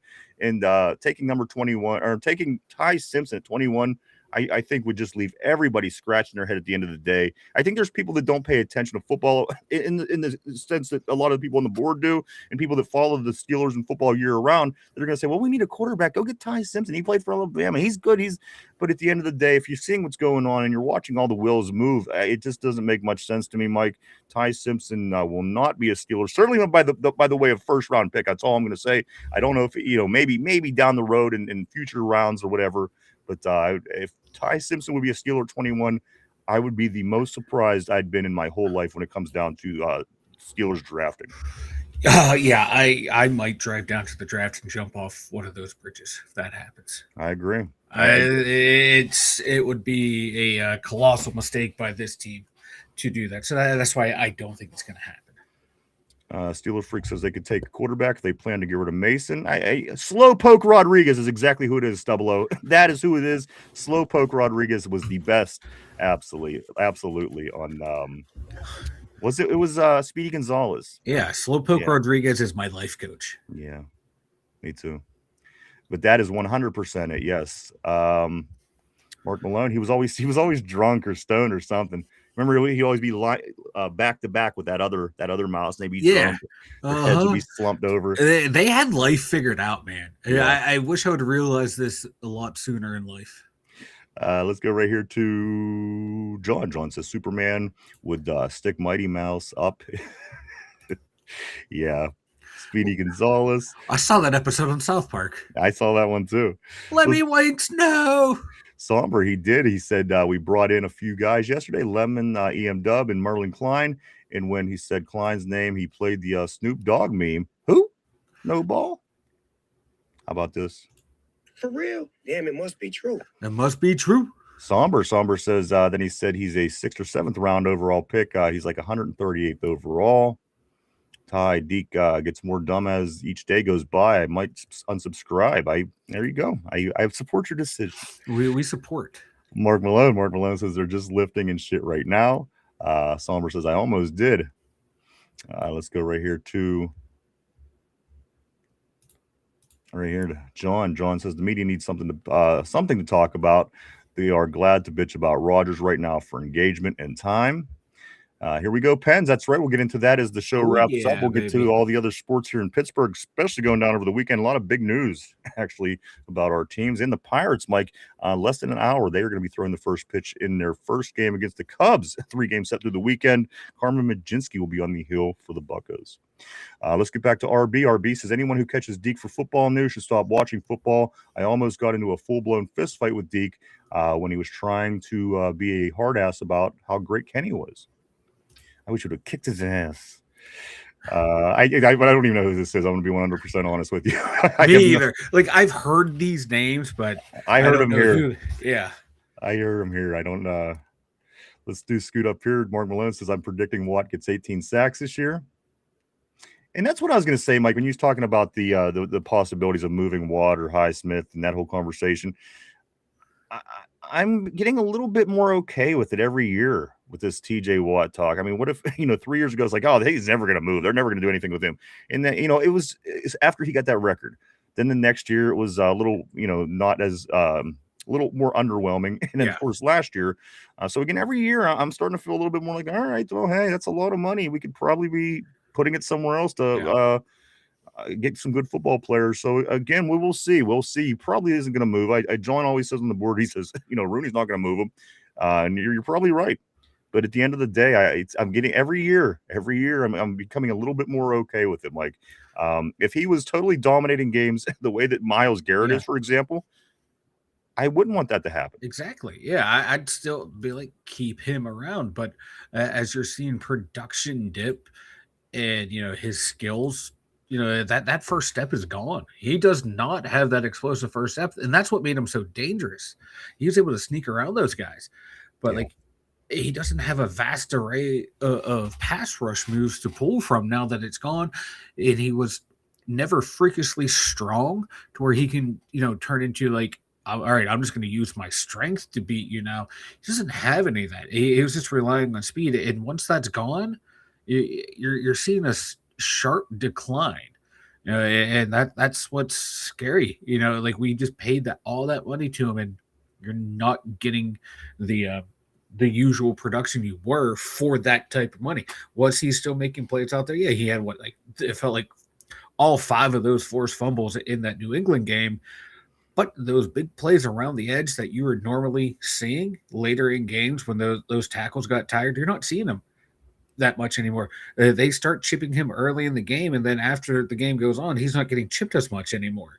So even he's losing that element there of forcing that tight end to stay in to where it's going to help the secondary. So he's losing a lot of value of what he brings to the table. You have to be willing to move on from guys like that. We used to do that all the time. Franco Harris retired to Seattle Seahawks. RB says Deke couldn't have explained to me what the cover 9 defense was, but he certainly Kenny was top 3 quarterback. It was just everyone else who sucked. RB says this one. He says Mark Malone or on Madden, Watt isn't getting 18 more sacks in his career. Let's go to Corey. Corey, don't drink that. He says, I'm getting this weird vibe that Arizona is going to trade up for Mendoza. They'll trade the house to Las Vegas, and they'll rock with Kirk until next season. You know what? It's an interesting idea. Like, they would have to blow the roof. Yeah, right. Off of the Raiders for that. My thought is, and my reading of the situation is, they brought in Kirk Cousins to be a mentor for Mendoza. They're similar personalities, and it seems like they would get along and help mold him into being a pro quarterback. And that's just what it feels like. It feels like the Raiders are all in on him. They brought him in again for the 3rd time they're meeting with Mendoza. I think Mendoza he's a surefire lock for the 1st overall pick. Ty says we don't watch Deke for football. We watch to laugh. He said, yeah, you can watch whatever you want. I was just saying. Also, Mike, this name here, of course, we talked about the other day. I think RB. Somebody filled us in on this. Of course, Jordan Tyson, Mike. He didn't work out for the team workouts, so that was a thing. Remember this? Jordan Tyson didn't work out on the team workouts, Mike. But he is going to do a private workout for teams. He didn't work at the combine. He didn't work at pro day back on 4/17. On 4/17 is when he's going to do his own private workout. Mike, this is going to be Friday. Next Friday, if you will, is going to be when Jordan Tyson will be doing a workout for everybody, because again, he didn't do it at the combine or on pro day. Yeah, he's coming back from like a hamstring injury, and I see a lot of Steeler fans online saying, "Oh, we got to get Jordan Tyson first round. Got to get him first round." I love his ability. What I don't love is his availability. He's been hurt like every year the past 3 years. Major knee injury, ACL, MCL, PCL, hamstring injuries. Do we really want this guy running around on Acrisure Stadium on that field, on that shitty surface? I do not. I hope this guy goes on to have a long, stellar career, but I don't want him drafted here. I don't want to see that leg, that hammy, that knee just get destroyed in week 1 because of some shitty fucking surface. Yeah. If he had a full, was never injured, I'd be all for it. But no, for me, there's too many medical red flags. Speaking, and that's you want to look for a guy that never really, you get people with injury issues. That's what we dealt with early on, or for the past couple of years, Mike. Every year we have somebody that misses an entire season due to an injury. This year, Will Howard was the latest in that category. Of course, the where he was on the depth chart certainly didn't help that matter. But if you look back at the Corey Trices and the Fatanus and every player, the Roman Wilson, all these players that missed their rookie year due to injury, it's mind blowing. So maybe, as you're saying, you see a guy that has injury issues, by all means. Perhaps look around and see what else is out there, because these injuries and even the veterans with Alex Highsmith with his crutch, he always has issues with the hammy and the groin, and he's always on the sideline when you need him most. And so at some point, maybe you see a guy that has a lot of injury issues. Let's look to see what else is around there. But that's Mike has plagued us for the last 4 seasons. Right off the top, you could think of the 4 players the last 4 years that they missed their entire rookie year because of an injury. Going all the way back to Calvin Austin. I've never seen all the way back to Cal. I've never seen this in my life. Yes, other teams had injury issues. We've had injury issues, but something like this is very unprecedented in my opinion. I've never seen, especially for the Steelers. Come on, I mean, it's wild. It's nuts. It's crazy. I don't want to draft someone who has injury concerns. For me, that it's no good. Just because our field is so fucking shitty. If we had a nice field, hell yeah, give it to me. I'm willing to take a flyer on him, because we're not going to be counting on him to be the guy right away. But no. This field is too shitty for someone like him. I mean, if he played on a rug, that's one thing. He's probably going to be best off going to somebody who plays in a dome, because. Yeah, with a nice field and let him play. And there's no elements, and there's no, nothing where you can get effed up. A couple more things, Mike. I do want to go here. This is the list that was released yesterday of the prospects that will be. Of course, you remembered on Tuesday or Wednesday, I mentioned that Mendoza was not going to make his way to the draft in 13 days. But Mike, these prospects are a list that are going to. This is a list of prospects that are going to be there, just released yesterday. Jordan Tyson, Mike, the wide receiver, of course, out of Arizona State. Carnell Tate, the wide receiver out of Ohio State. Sonny Styles, linebacker from Ohio State. Ty Simpson, of course, quarterback from Alabama. Arvil Reese from the linebacker from Ohio State is going to be there. Who else? Caden Proctor, the tackle from Alabama. Mike, he's going to be at the draft. Caden McDonald, the defensive tackle from Ohio State. Jeremiah Love, of course, the running back from Notre Dame. Mekhi Lemon, who was just in the house yesterday talking to the Steelers, wide receiver from USC. He's going to be at the draft. Colton Hood, the defensive back from Tennessee. Keldrick Falk, the defensive end from Auburn. Caleb Downs, defensive back from Ohio State. Monsieur Delaney, the defensive back from LSU. Reuben Bain Jr., the defensive end from Miami. And David Bailey, the linebacker from Texas Tech, are the names that were released yesterday that are confirmed are going to be at the draft, Mike. Anybody on that list going to be a Pittsburgh Steeler? Hopefully. In my eyes, hopefully a Mekhi Lemon if we go receiver first round. I would love to see Mike, him. is he the best? Now, listen, I haven't paid much attention to Mekhi Lemon or USC for that matter.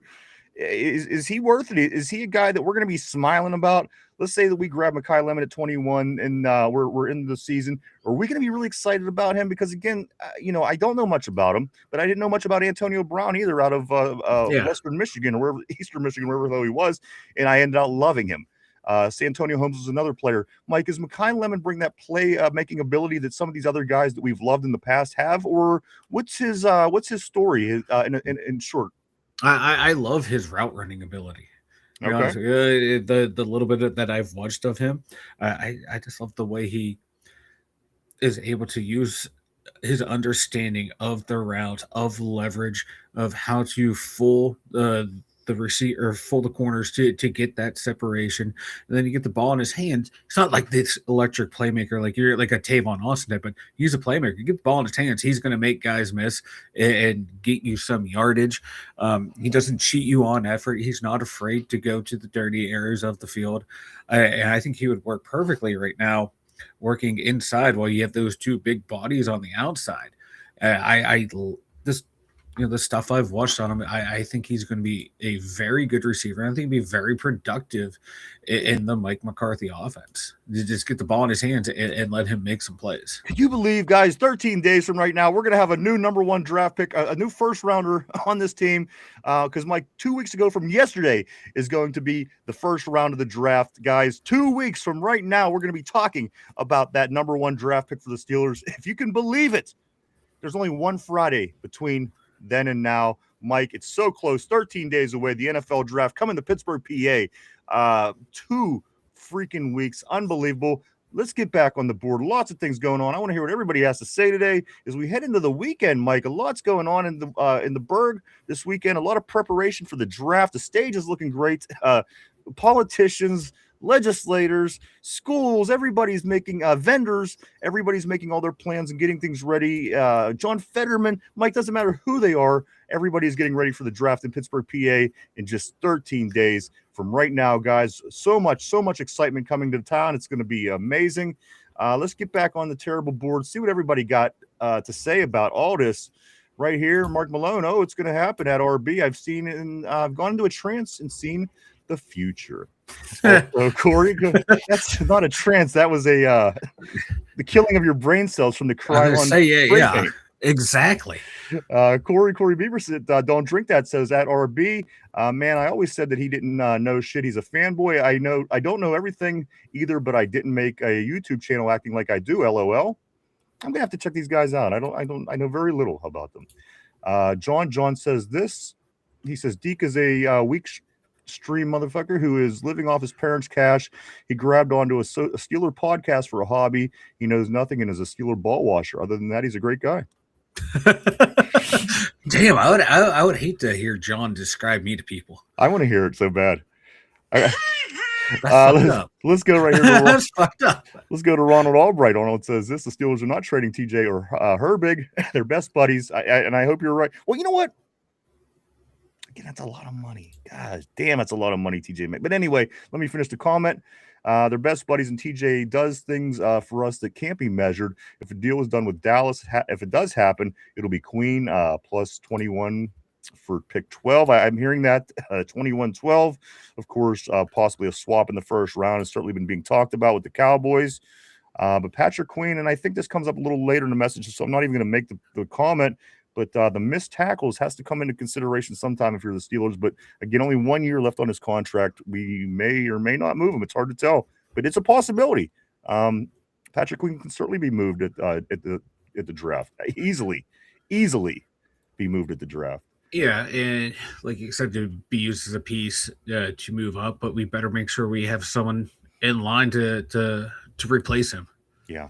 Because just to go, he has missed tackles, let's ship him out of here. Like, okay, now we got someone who can't do anything in his spot. So you're creating a hole that you once did not have. And unless they yeah, you're right. I mean, a lot of things could happen. We will see. Let's go right here to RB. He says, that's it, Corey. Dick thinks he knows football because he lives in his parents' basement and plays Madden and jerks off all day. He thinks Madden is real life. I said that doesn't sound like a bad life. I had to just like I get what you're saying, but at the same time, I'm like, Mike's thought process. Huh? Like, God damn, man, fuckers living the dream. Mike's thought process. I wonder how much stuff is in my parents' basement. Right? Like, can I move some shit around? Ty says, RB, I don't believe that about TJ. Steeler Freak says, Noah, clickbait. Strackbean is the worst. A true salad tosser. Sommer says, can't stand Noah. LOL. Scoot up here. Robert, my man, he says, this will a new DC mean that Queen stops missing? You know what? That's certainly we're gonna find that out. And maybe that's going to decide what happens with his contract, provided he doesn't get traded in, here in the offseason. Maybe if the new defensive coordinator makes some adjustments and help things, and he cleans up those missed tackles, we could possibly be looking at another year or two after this year on a contract. But again, it's going to answer this. That's what I'm saying. Like I like this change in a way because it's a reset as well, and you're going to maybe get some answers of questions that you had in the past. Why does Queen seem to not get better? He's kind of, he hasn't lived up to that Pro Bowl status he had in Baltimore. He missed a lot of tackles. Well, let's see if it's Patrick Queen, or let's see if this could have been fixed by coaches. If these guys fix it, I'll certainly take a look at Patrick Queen for another contract. But again, if he continues on that path, he's not terrible. He's in there. He's playing the position. But right now, Mike, you can certainly get better than Patrick Queen he led the league in missed tackles. Nobody missed more tackles. Nobody missed more tackles. But, okay, we trade him. We don't draft anyone who replaces him. No, you're right. I get it. That's the thing right there. Okay, shit. Now we got a weakness. We went up. We traded up and we strengthened an area. Now we have a hole. Or if you trade one of those edge rushers, you're like, okay, we have enough pieces to where we don't have to worry about, oh my God, who's going to play? We know who they would be. Boom, our starters are in place because Herbig's, practically a starter at this point. So that's why you would trade a Highsmith or a Watt. It would make no sense to trade Queen, and you let Queen walk in free agency. Potentially you get that comp pick for the following draft as well too.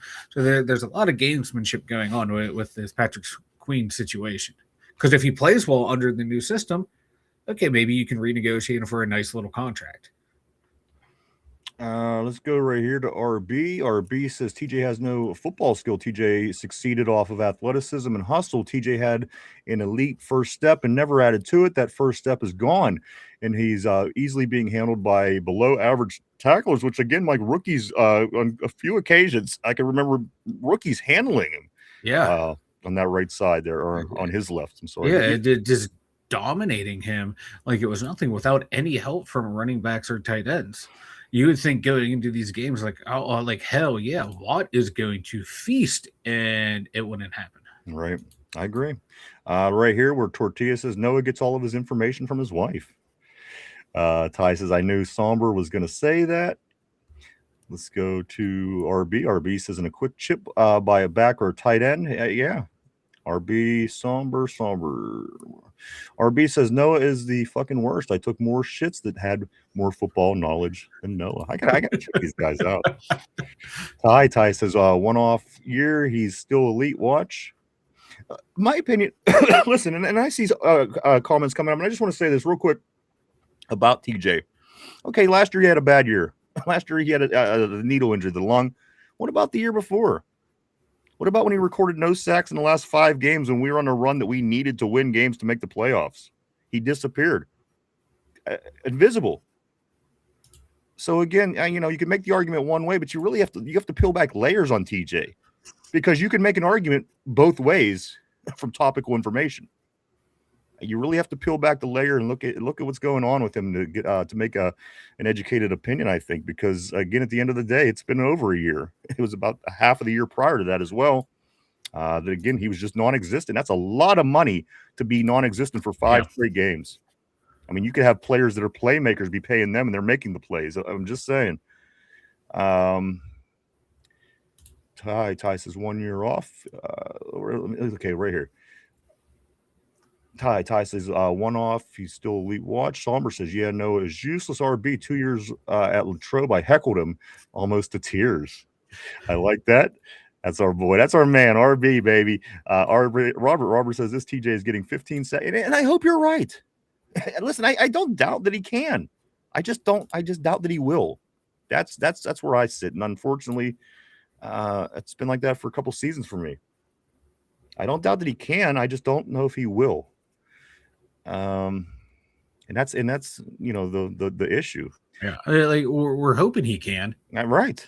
Because that's going to do wonders for the team. But if he can't do it, it's like, fuck, man, we got this contract for a long ass time. John says the Steeler freak Noah got lucky and landed the inside job. He is a tool not because of that, but how his titles are clickbait shit for engagement and his lack of Facebook football knowledge oozes. I get that. I gotcha. RB says this. I remember he made a video about replacing Larry O with some guy who was a 4-3 edge, but his reasoning was Larry O was a 78 in Madden. But this guy was an 88 when you moved him to a 3-4 end. That's outstanding. It's great. You know what? And I know a lot of people like it. I do. I know a lot of people like it. Tortilla, only Ty Simpson can prevent forest fires. Let's go right here. Let's go to John. John says, notice how YouTube has changed. Fuckers lie in the title with BS banners to include live when it isn't. Just an example. The competition for folks' time has ruined the experience. Somber says, there better be right if they take Ty at 21. I couldn't agree more. I couldn't agree more with everything that we need. Yeah. And if you go and piss around with Ty again, knowing what's coming out next year, knowing again that you have a guy that on this team should at least be getting looks, I just think that would be. I just don't get. I don't get the talk. I don't get the Ty Simpson talk. Maybe smoke and mirrors. Maybe I don't know. It's a lot of people in the media who like, oh, the Steelers need a quarterback in the future. Ty Simpson's right there. You got to go get him. It's like last year, people going, you got to take Shedeur Sanders in the first round. Right. Like, just because there's a quarterback in the draft and the quarterback is a need, but it's not a pressing need for the Steelers.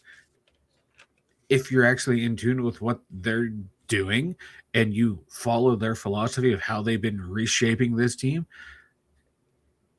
they're trying to make it quarterback proof. And that's what McCarthy said too. And he's like, that's why I want big bodied receivers, big body targets, is if I do have to play a young quarterback, guess what, man? That catch radius is huge to where if it throws a little off, these guys can reach it and adjust.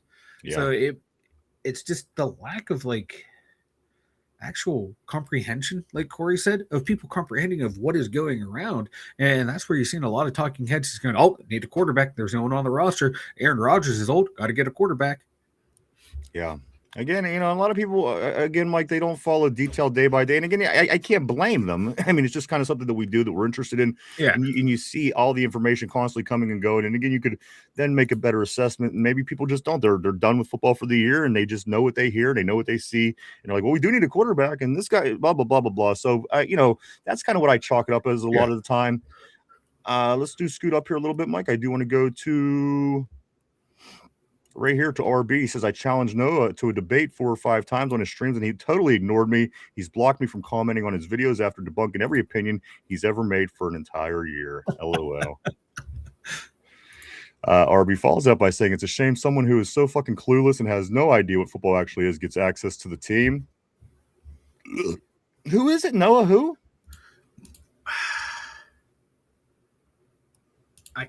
I have no I think somebody has it, so we'll get to that here in just a second. Yeah. Somebody has it on the board. Or perhaps, I don't know if that's his real name, Rob, but let's get to that here in just a moment. John says that Steeler Freak, he says, AI makes me nuts too. Fuck those podcasts with drone voices. Let's go right here. Somber says Deke used to be with be on the Moats. With Arthur Moats, then they went their own ways and both of their channels died. Gotcha. RB says Deke was a Madden YouTuber who became Arthur Moats' co-host because he edited all of Moats' videos, was a complete dumbass who killed Moats' show completely before Moats cut ties, comic relief for the most. RB also says this, he didn't know most thought he was fucking dipshit. Gotcha. Steeler Freak John says Chris Carter is the auctioneer talker with the pre-law degree, another Steeler ball washer. He positive spins everything. Tortilla says no, it was a portable cuck chair. Speaking of cuck chair, who's the guy? Who's the person who was on last couple days ago that wanted to be my toilet? I don't know who that was. They were only here for a moment. They said, "Can I be your toilet?" I didn't know what that meant, but I don't know. We'll give it a try. Mark Malone says Lunger Watt is going to pull a Doc Holliday this season. Lunger Watt might be the best. Ty says this Chris Carter lately been pulling out better videos. I'll give him this credit. Burley, I do want to say what's up to Burley, and I do like the Pirates, and I'm going to as soon as the show is over, I'm going to check out the Pirates in Chicago, who's in Wrigley for game 1 of 3. All 3 games this weekend are 2:20 starts Eastern Standard Time. So if you're planning on watching the Buccos this weekend, all 3 are 2:20 starts. And yes, Burley, welcome to the Terrible Board. Welcome to the show. Glad to have you. We'll be hitting Pirates and Pens here at the end. Mark Malone says pre-law. Let's go right here. John says 8537. Carter going to pass out one day trying to get all his 10 commercials out in 5 minutes in his podcast. Dude, got to breathe. Ronald Albright says this. All these people talking about Harold Perkins' lack of weight. Well, they're fucking morons. Jacob Rodriguez is 7 pounds heavier and is actually 1 inch taller and is not nearly as strong as Perkins. Let's go right here to RB. He says Carter used to not be bad, but he sold out about 6 years ago to the political takes on shit. But he's a total dipshit besides that. Steeler Freak says this is John. He says Jackbutt Pirate Sperry Sparrow equals pencil neck. Somber says, hey, Chris Carter, here with the Locked On Steelers podcast. Here at the Locked On Steelers podcast, we talk about the Locked On Steelers podcast. Locked On Steelers podcast. Locked On Steelers podcast. That does sound like, yeah, a typical episode of Chris Carter. RV says 7 pounds is not allowed and is not a lot in football, dipshit. Let me scoot up here a little bit. Mark Malone, Jack Spermy, and the Deke Sucker are my two most annoying. Let's go right here. But first, this commercial. Let's go here, RB, especially when you're sub 6'2" and already low on body fat.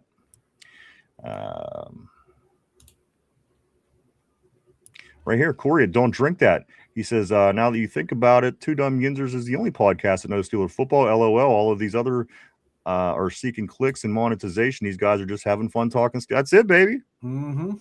That's exactly what's going on. And I want to give the opportunity for every person in Steeler Nation to have their voices heard. Because a lot of times these radio, these personalities, they shit on you. They want to show you that they know what they're talking about. They want to show you that they know more than you.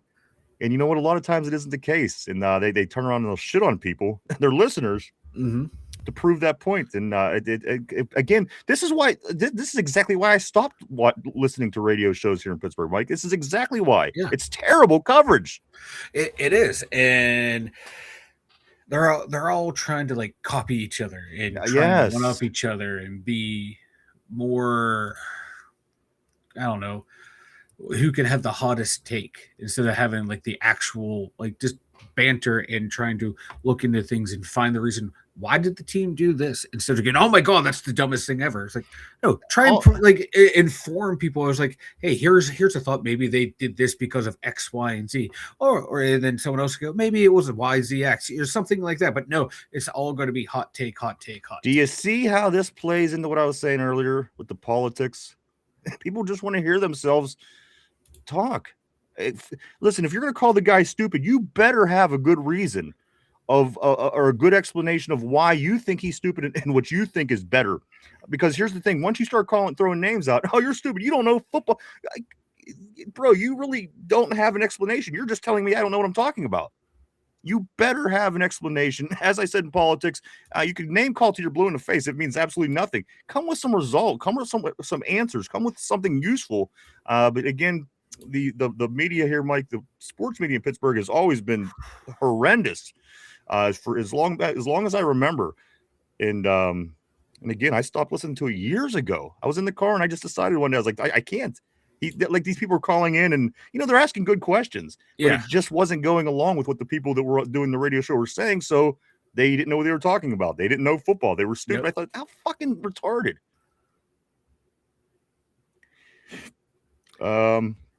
Let's go right here. I don't know. Where? Right here? Right there. Right there works for me. RB says no is by far the worst. No charisma, no football knowledge, awful opinions. Noah shouldn't have a job in sports. John says he announces Alan Saunders like it's his wrestling match. Corey, don't drink that. He says this. I stopped watching other Steeler pods when I started watching this one. Oh, can't afford. Forget about Jamal. He knows his shit too. I just never catch him live. Oh, I love Jamal's. I love going hanging over there with the guys when they were running it. I wish they would start it back up one day. That'd be really cool. Sommer says Perkins couldn't cover an ant with the car cover. Corey says that RB Kabuli has no charisma and he has diabetes. I think you'll be fine. RB says, yeah, Somber, his coverage tape is painful to watch. He looks as lost as Kabuli at a salad bar. Ooh, why are my arms not bigger to carry more plates back to the table? I don't know. It's probably tell you what, though, salad sounds really good right about now. No, it doesn't. Salad never sounds good, but I like salads, man. I like the salad bar. I mean, all the food you can eat, but the salad itself, A nice chicken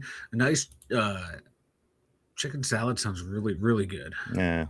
Again, like I said, I'm going to wait till I have my first heart attack before I start making these major life changes. You know, that's fair. I respect that decision. Let's go right here to Sommer says 100. Ronald Albright says, all I can guarantee is that no way are the Steelers going to draft someone in the first round in their city who is not there. Not a chance. Let's go to, where are we going?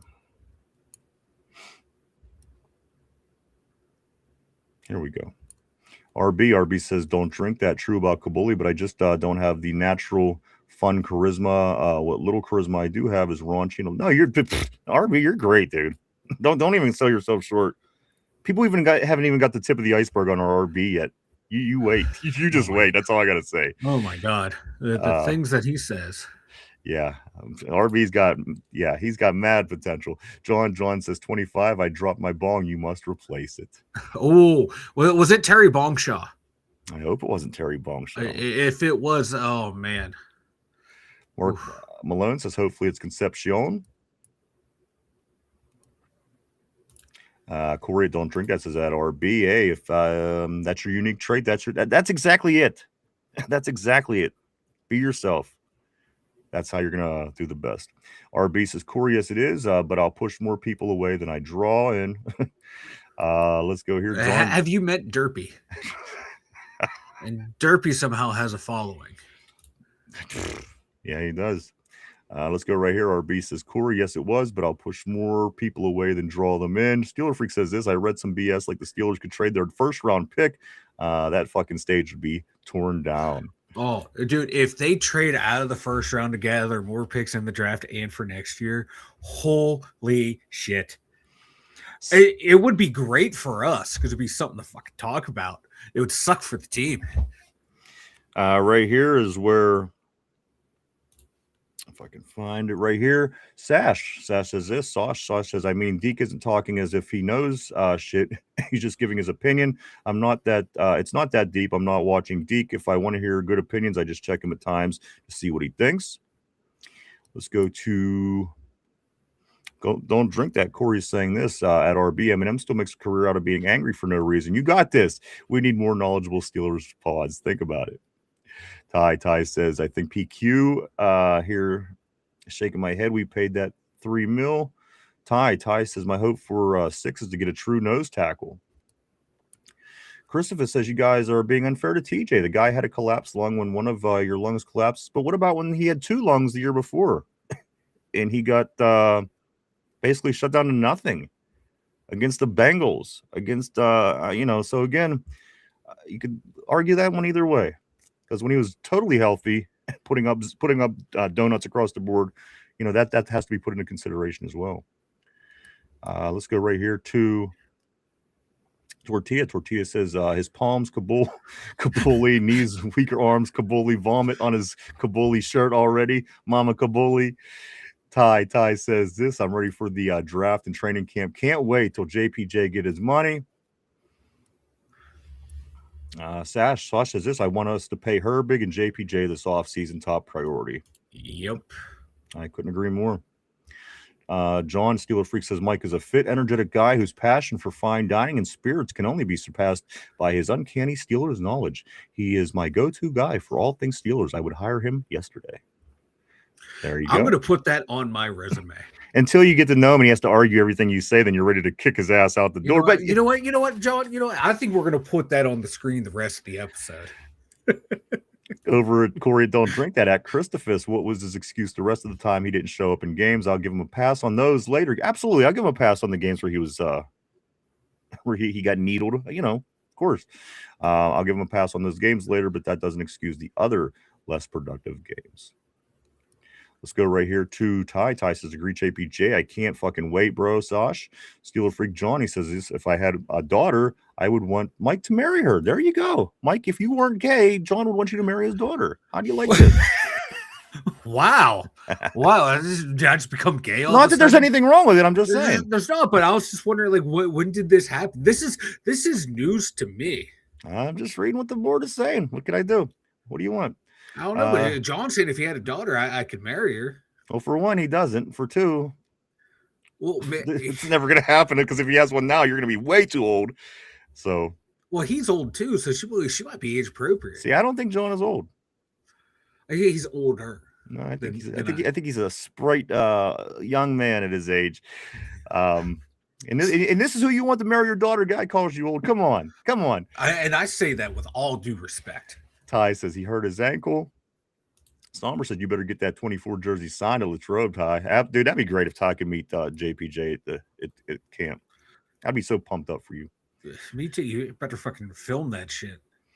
Mark Malone, crap, I forgot about Noah Hymanstein. He's the number one. That's not his name, is it? His name's not really Hymanstein, is it? No, okay. It's not. But that is just fucking great.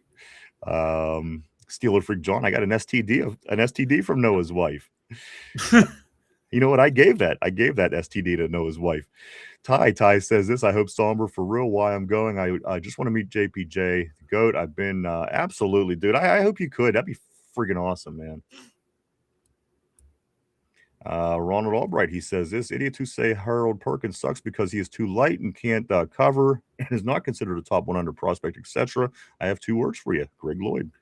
And those 2 words will ring in our heads for the rest of our lives. Greg Lloyd, obviously being one of the beastier players the Steelers ever had. I almost said it when I heard 2 words for you. I was getting ready to throw up the DX. I do want to say, John at Steelers Freak says they have horse steroids for the light in the ass problem. Mark Malone says this. I don't have a lot of stock in Madden ratings, but if a player has that look in their eye, rocks a legendary mullet, or has an all-time great name, that moves the needle for me right there. Of course, Dunker is one of the people that Mark is referring to. I'm sorry. Also Dunker and Corleone and who else, Mike? It's always Dunker, Corleone, and who's the third name? Who's the third? How could you forget this? How could you? That's the face of a franchise right there, brother. There it is. That's the look of a champion. Imagine if this guy ends up going on being great, and we make a big. I hope he does. I hope he does. We make a big statue of him right outside the stadium, and there's always going to be a Carson Beck statue with them eyes right outside the stadium. And it's like you see like one of those Jesus pictures that stares at you no matter where in the room you're at. The statue will do the same thing. You're coming over the West End Bridge, it's looking at you. You're coming over the Clemente Bridge, it's looking at you. I like it. I like it a lot. But the thing is, though, but the eyes won't appear as they're moving, but because they won't. He's Sid from Ice Age. I hope. You know what? I'm getting hyped up. I want to take Carson Beck in the 4th round. Let's go here to Somber. Somber says Ronald has a man crush. I think you like him. We don't. That's it. LOL. Listen, I have no problem, but I know who he will get along with. He'll get along with Phil. Phil really, Phil is Steel. Big Watt fan. Let's go right here to Strackbine. His Corey is saying Steel Loyal. What's up, dude? Always great seeing Steel Loyal on the terrible board. He says Madden has Marlon Humphrey rated 87. That tells you all you need to know about those ratings. Mark Malone loved Ray Finkelstein, of course. He's saying Finkelstein on the board. Ty says Loyal, agree. DK had him on skates. Steeler Freak says Mike, type all Steeler talk on YouTube. Mike, type all. And that's probably one of their channels. Gotcha. That they're making fun of. Gotcha. Ty says Ravens secondary Barbecue Chicken, hell, we beat them with no DK. And Calvin Austin, MVS 3, Adam Thielen. This year we got DK, Pittman, Roman, Benny Sko. We need 2 more. We'll hopefully be getting somebody in the draft. So I'm liking it, man. John Steeler Freak says Moats replaced Deke with the black chick with bigger tits bigger than his head. She has high beams flashing every episode. Looks like I am going to have to check this out. That's fucking great. Let's go to John, where he follows up and says, I can't watch a Moats podcast without a titty fuck porno at the same time. Jesus fucking Christ. Oh my God. You meant Sparry? Lip Sperry. Steel Loyal says Jack Sperry has a personal vendetta against chapstick and water. Christopher says, at least give TJ a year with Patrick Graham where he is going to. Absolutely. Listen, all things aside, you're going to have an opinion no matter what. People, you like somebody, you don't. But at the end of the day, it's my squad, and whoever we have is going to be my dude that year. I might complain.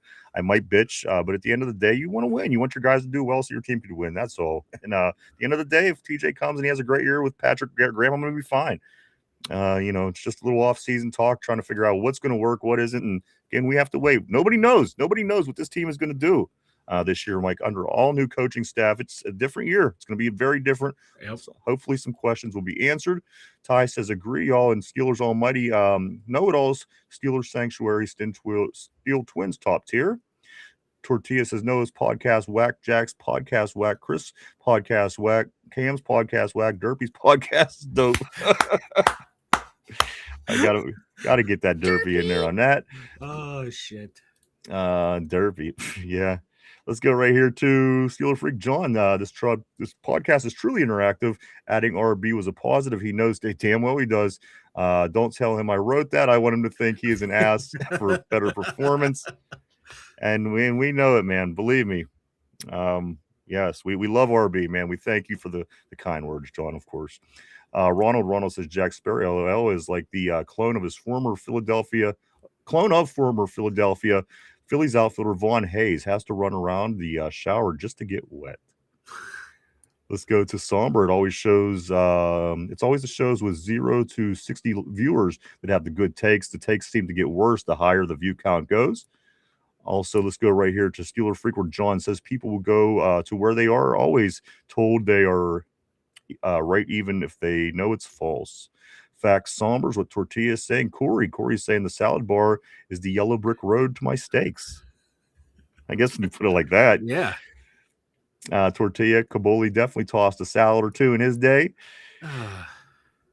John says this. He says, I remember when Wendy's salad bar, there was a KFC buffet at one time too. I am stoned. Time to DoorDash.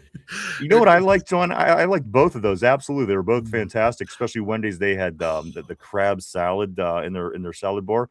And listen, I like all you can eat kind of stuff anyway, but do you guys remember the Pizza Hut? The Pizza Hut buffet? Oh my God.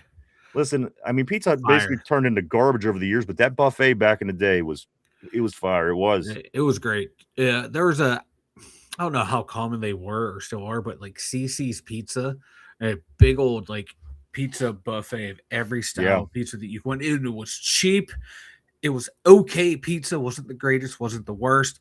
Oh my God, man! I miss a good buffet. Yeah, buffets are great, man. What about this right here, where John says, "I'm using Bong Shaw's backup." What kind of you're using Terry Hanratty? I was gonna say, what can you think? I was trying to come up with something creative before my name out there. Sorry. That was really great. Yeah, I know. You look like you're struggling, so I was hoping I throw. You literally only gave me a half a second to think. Hey man, time is money. He was like, did you say Terry Hanratty? I know, right? I'm like, shut the fuck up, You know what? I noticed something on this show. Yeah. If I drink, I'm either obnoxious or I turn into derpy and interrupt you. And that's what You're just realizing this. Oh, no, I've known this. I'm just now admitting it. Somber says, I wonder if Derpy's fans choose between his left and his right titties like a Twix. Derpy! Tortilla, Carson Beck statue. You mean a scarecrow? Basically, yes. That would certainly keep the crow shit off the sidewalk. don't drink that. They're going to have signs that say, what the feck, Beck? Because he's going to throw so many interceptions with those Chernobyl eyes. Makes sense. There you go. Imagine game on a line and you have those eyes. He's trying to look at the guy's eyes in the huddle. Yeah. All the offensive linemen are like, is he talking to me? Is he talking to you?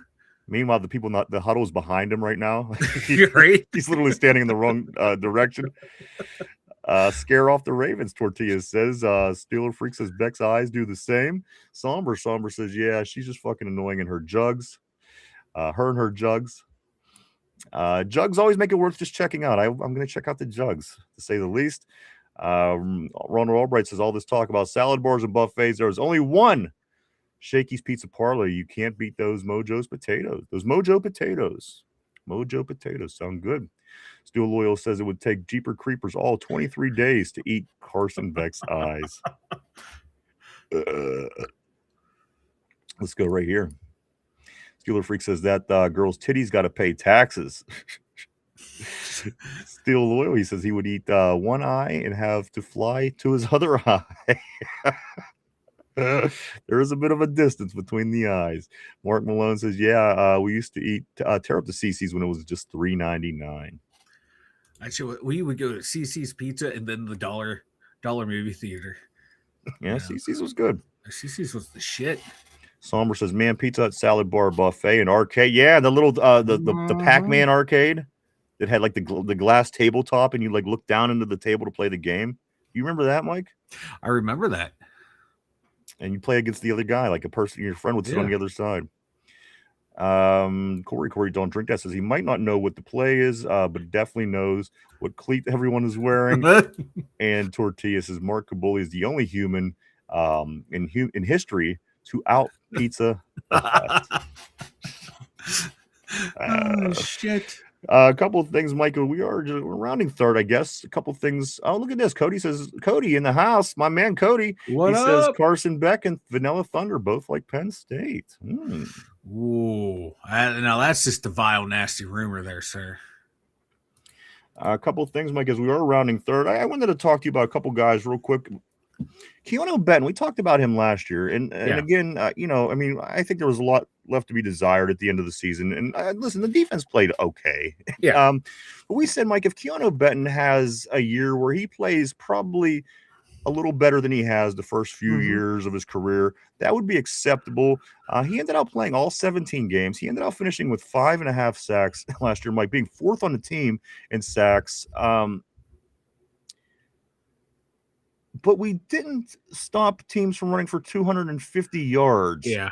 Where does Keanu Benton fall for you? He had the season that we said he needed to have for, you need him to have this kind of season if you want the best performance by your defense, because everybody plays their own part. He had a good season for him. Where's Keanu Benton go from here with you, Mike? Does he get extended? Does he, what's your call with Keanu Benton moving forward? I don't think he'll get extended if we draft one or two D linemen in the draft. I just have a feeling like those guys will end up replacing him. If we don't, there might be a spot for him as a situational pass rusher on the D line, like obvious passing downs, because he's not your typical D tackle. Your nose tackle, or where we have been playing him. Run stuffing is not his strong suit. And he's really good at getting back into the backfield and just disrupting the play. We want to talk about Patrick Queen missed tackles. Keanu Benton has a lot of missed tackles. That was going into the last season. The D-line coach is like, we want him to finish plays. He's getting there. He's just not wrapping the guys up in the backfield, and we saw that. Absolutely. Like missed sacks, missed tackles for losses in the backfield. So maybe I want him backing up one of the DNs. I don't want him to be the backup today or the starter over day. And that's why I want someone like Dante Corleone. If we're going to run anything out of the base 3-4, I want that big bastard there. And Keanu Benton rotating in behind Cam, behind Harmon. Or out there, if we do a traditional 4-man front, him being a pass rushing D tackle on pass downs. I think that's the right spot for him because he's not a run stuffer. You're right. So we got to find ways to maximize his ability, and he can make plays in the backfield. He can get there and be disruptive. but I just don't think he's a starting D tackle. For a second or for a third round pick, we got to find ways to use him more. And I think in passing situations, it's the way to go for him. I couldn't agree more. I think Steele Loyal was saying, Mike, you watched a lot of Keanu film last night. Give us your thoughts on Keanu Steele on the board, if you will. Also, Mike, let's flip to the other side of the ball here. Some side notes that I had that I want to talk about today. Jalen Warren excited to play alongside Rico Dowdle. Mike, he says, quote, I love the way he runs, end quote.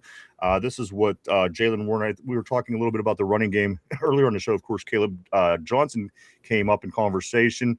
Mike, again, this just goes into some more of the positive. Yes, you're not going to hear a lot of people saying negative things right now in the Steeler locker room or within the facility, but that's encouraging. Jalen Warren is super excited. He loves the way he runs. Also, some other things, Mike, that are being said about the Steelers that I think might have us feeling a little optimistic is also another thing that we did talk about at the top of the show. These are some other things that were said, Mike. The Steeler players are already all in on Mike McCarthy. They say he has some juice about him.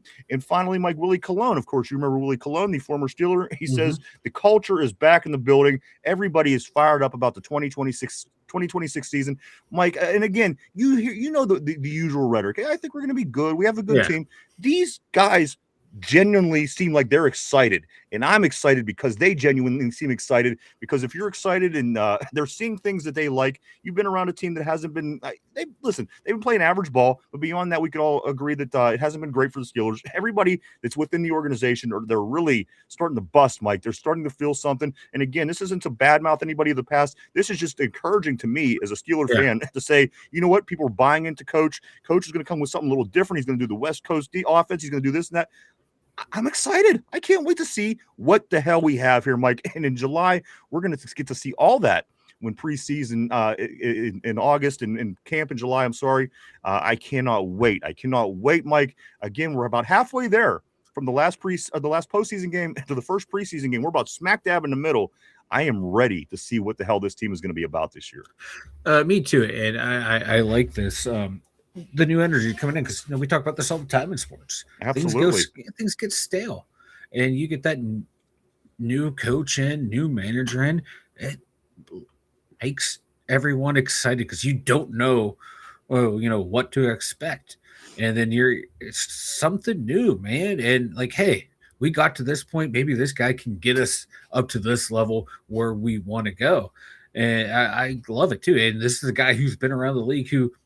His last coaching stint in Dallas, they high-powered offense, man, and this Super Bowl champ who knows what to do, knows how to get the teams motivated, ready to go. So I'm liking it. It is nice to see that the players are too, that they bought in and are ready to go. And, last year, I mean, you heard the players talking about how excited they were. Like, we got all this defense. It's going to be amazing. It's going to be one of the best. But you know what? Now you actually have different wheels in motion, different things in play. And when it went back to being basically what it was, you kind of said, well, okay, it's the same system. You have the same coordinators. So naturally, it's going to kind of bleed into what it has been. But again, everything is so new. The guys, they're buying into the new. I am just so excited to see what we could do, Mike. I think we land on our feet again. Whatever the quarterback situation is, I still think we land on our feet just a little bit better one way or the other. With the big draft coming up, quarterback draft in 2027, I think we'll definitely address things there. But let me get to this next comment, Mike, because it kind of plays into it. I do want to say what's up to Mark. I do want to say hello, and I do want to ask you if that is a Greek last name. It looks Greek to me. Let me go right here to his comment. He says that they are not drafting 12 rookies. Some trades are coming. Absolutely. I wouldn't be surprised at all. And especially you might try to work some capital into the 2027 draft, the big quarterback draft. Also, a lot of talk so far, 21 to 12. There's a lot of rumors. And with 12 draft picks, you're right. There's going to be moves that are made, Mike. There's no way, because there's no way you can afford or find a spot on the roster for all 12 players. You're going to have guys that, going to be on the practice squad or outright release. So why waste those picks, bundle them up to move up the draft, trade some of those later round picks for picks next year into the draft to move up in next year's draft. Because no matter what, Mike, at the end of the day, you could have 12 picks, you could have 6, you could have 30 picks. At the end of the day, you can only keep 53 people on your roster. So, you know, getting all these rookies at the end of the draft, they're going to be guys you cut anyway. Why not? Why not keep the value in that, package it somewhere, and be able to possibly use that, you know, in the future, moving down the road to help you in other ways. Cody was good. Was good, brother Cody. That's what Ty says. Ronald says, I bet Beck's favorite character in the Mel Brooks movie is Young Frankenstein, or Young Frankenstein was Igor. He does have a little Igor going on, don't he? That Carson Beck certainly has some Igor, sorry. Egon was Ghostbusters. Egon was Ghostbusters, that's right. Egon Spangler. Benton needs 3 tech. Ty. Cody says, what up, Tyrone? Also, Steeler Freak says, no Tater, no Lindsay, call the police. You know what? That's very interesting, John. It is something that I observed as well. Ty says, agree, Cody. I want orange in the draft. A lot of people like orange. Also, right here, Tyrone says Tater ran off with Lindsay, unfortunately. And you know what? That has to be an option. It has to be. You know, she disappears. He's getting all creepy. Then he disappears. I don't know. I'm just saying. Mark also says this. Did you hear that Dallas offered a third for Queen? They did. And I think we did talk about that earlier in the show. Dallas is desperate, man, to get somebody on that defense. They shouldn't have gave up Micah who did they get rid of? Micah Parsons. Micah Parsons, yeah. They should have just kept him. Listen, it all fell apart as soon as that trade happened, Mike. Yeah. It truly did. The whole defense went to shit as soon as Micah Parsons was left. And they are desperately trying to get players down there. And we were saying earlier, Mark, if you hadn't catched it, was let's see if the missed tackles go down at all this year with the new coaches, the new coordinators, unless, again, he gets moved. And it could very well be a possibility on draft day. So we don't rule it out. We did hear that. Steel Loyal says, I watched a lot of Keanu Benton's film. John says, I think Lindsay isn't into the off season. I think so too. I think that's she and I get that. It's not for everybody. Let's go right here to Ty. Took too long to clean his couch. Steel Loyal says he flourished when he was lined up at the 3 and 5 tech. Of course, giving us scoop on Keanu Benton because he did watch all the film. Somber says correct. Loyal. Mark Malone, yeah, Benton the nickel. Cody says Keanu Benton was getting pushed around like Kabuli in a line of McDonald's. Something tells me he does all the pushing in that line. I'm just saying. Steel Loyal says only centers I saw Keanu beat were Bengals centers in the Lions center. 365, good one, is what John says. Steeler Freak Tortilla says breaking news: Pittsburgh Steeler inside Kabuli has eaten an entire Burger King building and is threatening to eat another one. 365 is Kabuli's weight, is what Cody is saying. Somber says, how the fuck is Burger King still in business anyway? It's a good question.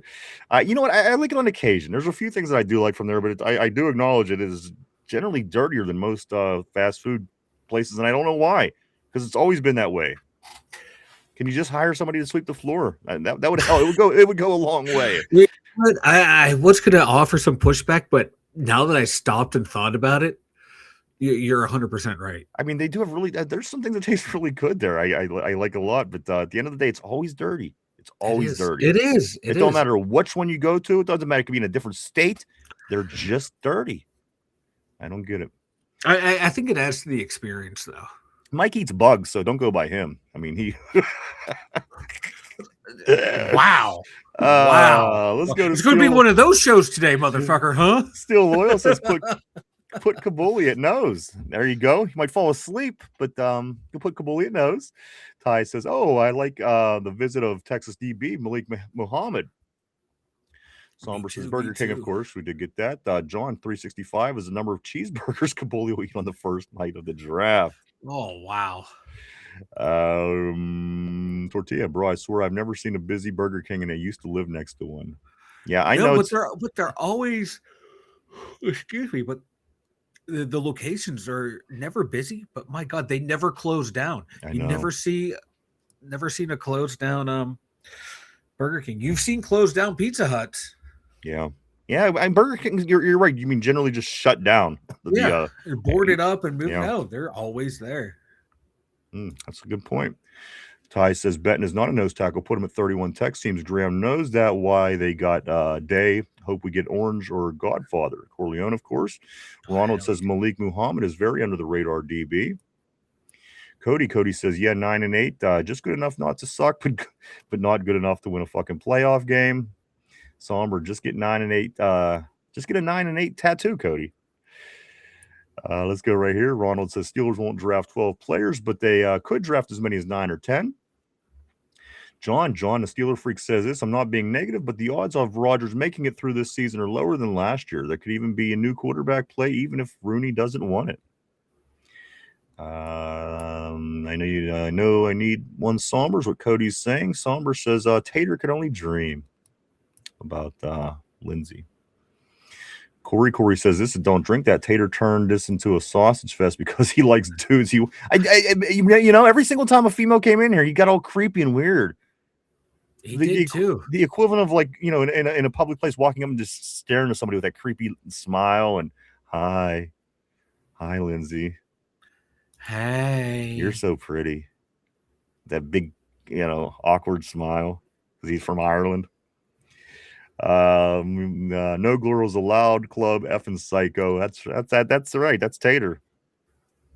And once we started riding him about that, Mike, he hasn't been around as much, so maybe we're on to something. Maybe. Abnormal. Cody says this. That's a lie. The Dallas defense was cheeks with part. You know what? Were they though? Was their defense really that bad? I don't know. I don't remember. I'm going off my recollection, and I could be wrong, but it just seemed to me once Parsons left, it became shit. Like the defense became shit down there. Corey says also Kabuli and Tater are never in the same place at the same time. Maybe Kabuli ate Tater. He's like, oh, a Tater, Let's go right here to Tortilla. Tortilla says Tater was inside the Burger King. Kabuli ate. The authorities aren't worried because only freaks go to Burger King. There it is. Kabuli ate Tater. There we go. Ronald says, I want to see what a true quarterback guru like McCarthy can do with a physical talent like Taylor Green. It would be interesting. I think, who was it? Jamal. Jamal was pushing for some Taylor Green the other day. Ty says Steelers bringing in Travis Burt. Offensive tackle from Memphis. Hey, we need offensive tackles. Let me ask you this. Spencer Anderson, Mike, is there any chance that what we have with Spencer Anderson affects anything at the draft or how we pick? Because, again, at the end of the day, is he just always going to be a depth piece, or is there something there? He screams depth piece. Him and Brock Hoffman scream backups to me. I hope they don't think they can roll with Anderson and Dylan Cook on the left side. It very much needs to address. You have to go guard or tackle at one of those spots in the draft. And the signing of Hoffman and the way the signing was portrayed, it's looking like a tackle might be drafted. Like you have. I don't know. I just don't see the love affair that I'm starting to see from people in the local media of like Spencer Anderson being a guy to step in. Like he's backup, and that's okay. Guys are meant to be backups in the NFL. That's not to be ashamed of, but he's not. I don't see how he can be a starter. Like, did we all watch him play? Does he scream, "Oh, he's going to solidify the left side"? No, he didn't. So for me, it would be stupid not to go out and get one of the better guards in the draft to put in that left spot and let Anderson and Hoffman battle for backup duty. Steel Oil says this. He loves Travis Burke. Laughed my ass off. John, a Steeler Freak, says, I know I harp about Tyler Shuck, but he was a second-round pick and played very well. Is there one like him this year? And again, that was such a surprise. Out of nowhere, the Saints just started winning, and he started playing well. And I guess you never know, Mike. And he's like a 26-year-old rookie, though, too. So for me, like, that type of player, they are what they are at this point. And I still feel he's one of those guys, you get inside pressure on him, he's going to crumble immediately. They're a bad team, and I don't know. 10 touchdowns, 6 interceptions for me is not a lot to for that team, though. He started ringing off a bunch of wins there at the end of the year. You got to put that into consideration, being that they were terrible prior. Yeah, they're terrible, but I just a 26-year-old, 26-year-old rookie quarterback. There's not a lot for me there to get excited about for them in growth and development. See, here's my thing. I think if you win, I don't care what age you are. If you come on and you prove yourself and you're a good quarterback, I don't care if you're 25 years old. That's just me personally. Let's go to Somber, though. Somber says, wait, what? I don't hate him, LOL. I just don't think he's a second-round guy. G was on that Thunderbird. Let's go to right here with Corey. Corey, don't drink that, says Burger King are fronts for money laundering. Fronts for money laundering, like Los Polos, Hermanos, laugh my ass off. Cody says 9-8 should be the seal of Acrisure Stadium. Steel Loyal says 10-7 is the new 9-8. Tortilla, 9-8 is the nuclear code. It's a nuclear code. Also, Steel Loyal says we go 10-7 more than we go 9-8, to be honest. Somber says this. Oh, I read that wrong. Yeah, G loves Burke. Also, scoot right here to John. John, he says, I am at the age my mother's comment about don't go out in the public without clean underwear matters. I can imagine the guys at the morgue laughing that my undies having more brown streaks than Cleveland. And that's what we were talking about earlier. That's why I don't think it's a good idea for the whole eating ass thing. And I just don't.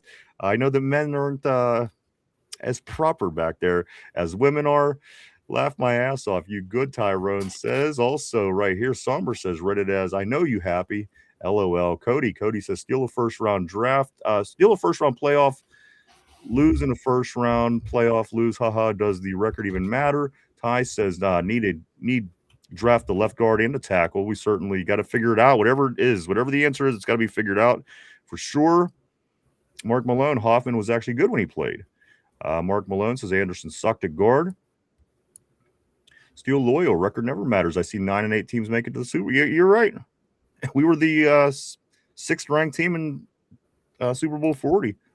We won that. Tortilla, I know Cowboys fans were upset unanimously after losing Hoffman. Maybe the seal should be 8-12. Somber says I did hear that, Tortilla, about the Cowboys. I think he's saying. And Ty says Cody, hush hamster. and Ronald says when I keep looking at those eyes, I wonder if Carson Beck's daddy is Colin Coward. Somber says 20 game season. Guys, I do want to say a couple things before we do get ready to head into the trivia time of day.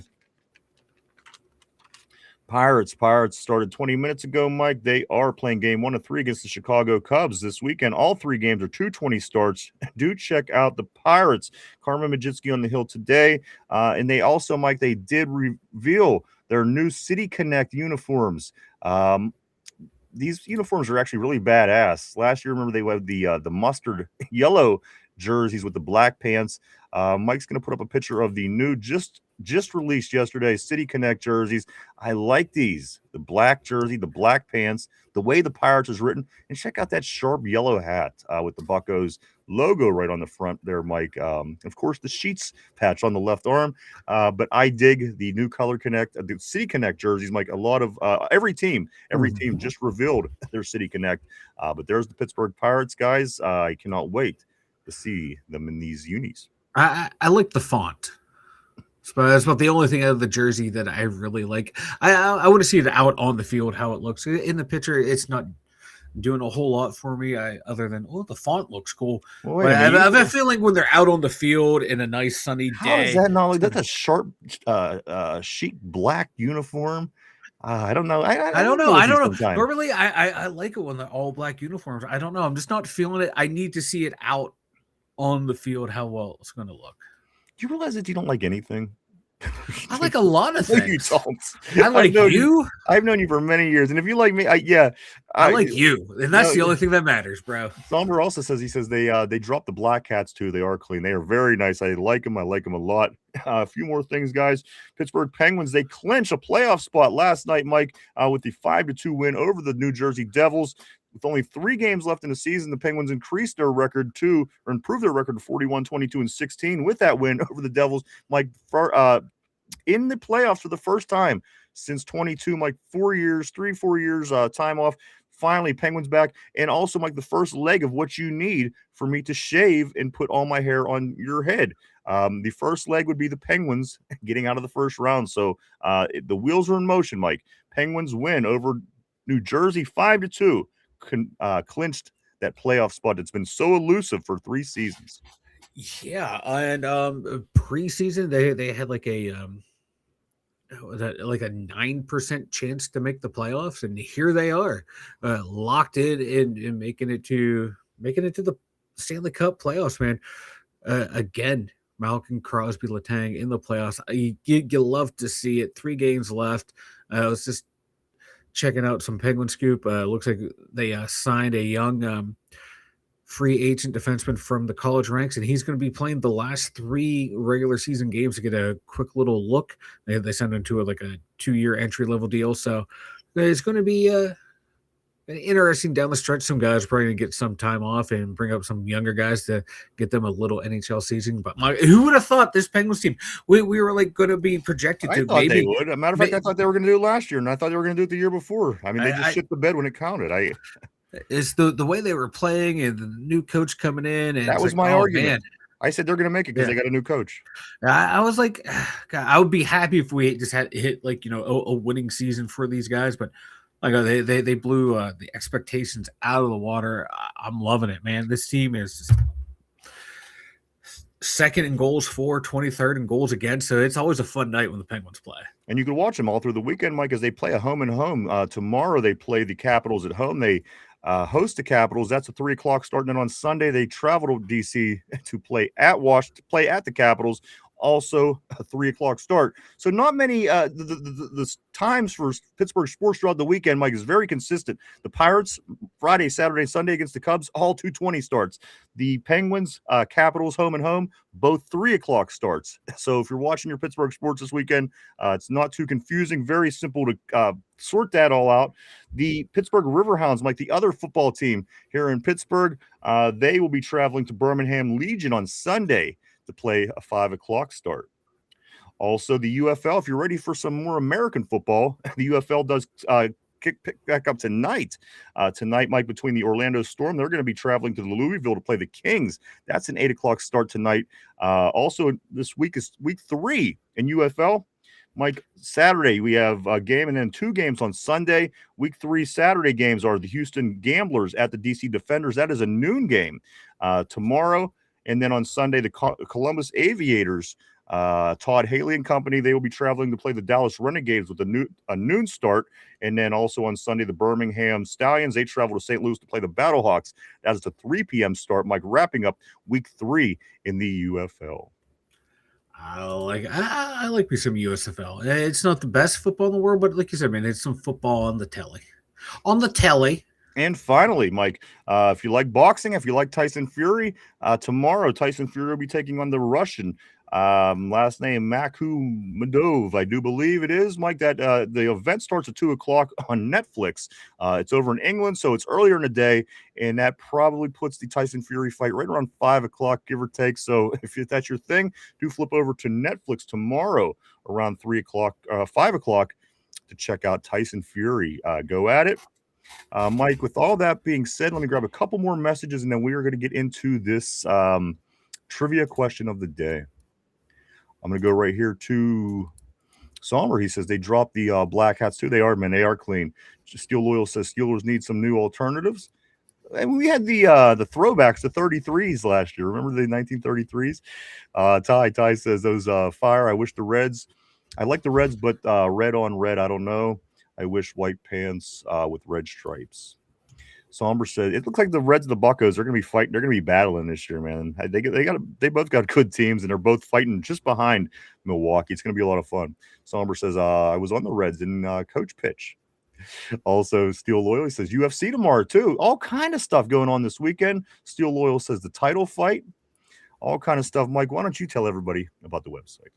Head on over to the 2dumyinzers.com. Check it out, everyone. We got all of our social media links over there. We got all of our draft stuff over there as well. Take a look at all that stuff. If you haven't had a chance, we got the link to the new merch store. New design here to show everyone too. Who doesn't love Coach Dick LeBeau? Look at that. I love Dick LeBeau right there. It says it right on the shirt, guys. Get it now. Get it now. It is a discounts. Like we do have sales going on right now. Yeah, check it out. If you buy it, don't worry. The money will go right back into the show to keep the production value rocking and rolling here at D2 Dum Yinzers. So check it out at D2DumYinzers.com. Go check it out, everybody. www.d2dumyinzers.com. That's www.d2dumyinzers.com. Mike does have the link up there on the terrible board, guys. A lot of cool stuff. Do go check it out. www.d2dumyinzers.com. Time to get into some trivia. Mike, put on your thinking caps. Everybody on the board, everybody at home, put on your thinking caps as well. This is the question of the day, Mike. It's going to continue to be draft questions. Again, we're going to go in and out of Steelers draft questions and then just, any old random draft questions to mix it up. Today, Mike, is not a Steeler draft question. It's just general draft trivia. So put on your thinking caps. Here we go. Question of the day. Which year produced the most Hall of Famers? Which year's draft produced the most Hall of Famers? Take a minute to think that over, guys. We're live 5 days a week right here, Monday through Friday, 11:30 a.m. to 2:30 p.m. every day right here on the Tube. On Tube. Tortilla saying 1934. 1934 is his guess on the board. Guys, again, the question of the day. Which year's draft produced the most Hall of Famers? I'm going to give you a hint because you're going to need it. This year's draft produced the most Hall of Famers, Mike. It was before the Super Bowl era. Oh. Mm. Oh. Mm. Oh. Not too far, but it was before the Super Bowl era. One more time, let me read that to you. Which year's draft produced the most Hall of Famers? Let me give you another hint. It was 10. 10 people from this draft went into the Hall of Fame, and one of them being Roger Staubach. And that's all I'm going to give you. 10 players from this year's draft went into the Hall of Fame. It's the most ever. Cody's saying the answer is Chevy Chase. Question 10 Hall of Famers. It was the year Roger Staubach was born. What year produced the most Hall of Famers? And it was prior to the Super Bowl era. Let me grab some of these messages on the board. Jelly Donuts saying 1963. Also, Tortilla saying 1934. Staubach was 65, I think, is what Steel Loyal is saying. Let me grab a couple here. 1965's final answer from Steel Loyal. With the information given, you guys are all in the ballpark. Somber says, I am. Let me go here. Let me grab this here real quick. Jelly Donut says, I love LeBeau. Is he in Hall of Fame? I think he's in the Hall of Fame as a coach, isn't he? Yeah, as a coach, and not as a player. And when he retired like with the all-time interception list or up there. Right. He has like after I'll pull up his stats after the trivia question because I don't want to be seen as typing and accused of cheating. Yeah, you can't because I know you. So yeah, we will wait. We'll wait. We'll take a look. Steel Loyal says y'all watching the Masters at all? No, I don't really watch Masters. Like I used to love to go golfing, but it's one of those sports I cannot watch. I can't. I know that I find it boring to watch, but I love to go play golf. I'm too ADD for that sport. I truly am. There's nothing about that sport that does it for me. Which I'm not saying there's anything wrong with it. I'm just me personally. I don't have the temperament for golf, and I'm okay with that. Let's go right here. So, Cody says Somber's going to stream UFC fights on Discord. Cody says still porn mostly. Let's scoot up here to see if anybody else has any more guesses here. Steel Loyal says Staubach was drafted before the 70s. Steel Loyal says it can't be Tyrone. Tyrone says I know it was the 70s. Let's scoot up here to Ty where he says then fuck it. I don't know. I'm going to say 1965. Mike, now I want to hear your thought process on how you come up with what you came up with. I'm going to go with my math is probably going to be wrong here. I'm going to go with 1964. Because I know when we played them in the 70s, one of the Steelers, hit him of the front four, hit him really, really hard, and more or less ended his career. And one of the Super Bowl DVDs, one of the old guys like, I'm at warming up for a game, and all I hear is "My grandkids hate you." I turn around, and it's Roger Staubach because I forced him to retire. He's like, "Damn, Rog, ain't my fault. You were playing when you were 50." So by using that information, he was 50 in the 70s. Trying to do some math here. So he'd been 40 in the 60s. Yeah, and he was in the Navy, and he was drafted at. Oh no, so that math ain't mathing. Yeah, shit. See, this is why I don't do math. Hold on, continue to think it through. Let me grab some more of these messages as they're coming in. Still loyal, Mike. He doesn't disagree. He says that's my guess too. I remember Staubach's rookie year was 65, so I'm going to say 64, 65 is what Steele's saying. Somber says I'm in the same. I'm the same with baseball and golf. Love to play, don't care to watch. Yeah, that's me too, man. I just get. But you know what? I don't mind going to baseball games. I like the atmosphere. I like to get the nachos with all the jalapenos and just everything that comes with it. I enjoy the experience of baseball, but again, I totally understand. Golf will certainly it'll put me to sleep. No two ways about that, Mike. It'll bore me to sleep. To tears. But I'm gonna go. I'm gonna go 1964. All right. Also, Ty says facts somber. I can't wait. Cody says 1955, the year Mike became a Penn State fan. Mike is getting up there in age. And also, Cody says laugh my ass off. Cody says, Ty did. I'm sorry. Cody says I go for the beer and the bit. Exactly. Because baseball game always got a lot of hot chicks, man. They just do. I don't know why, but they just do. And I have no problem with it. And Somber says, yeah, watching IRL is fun. TV, not for me.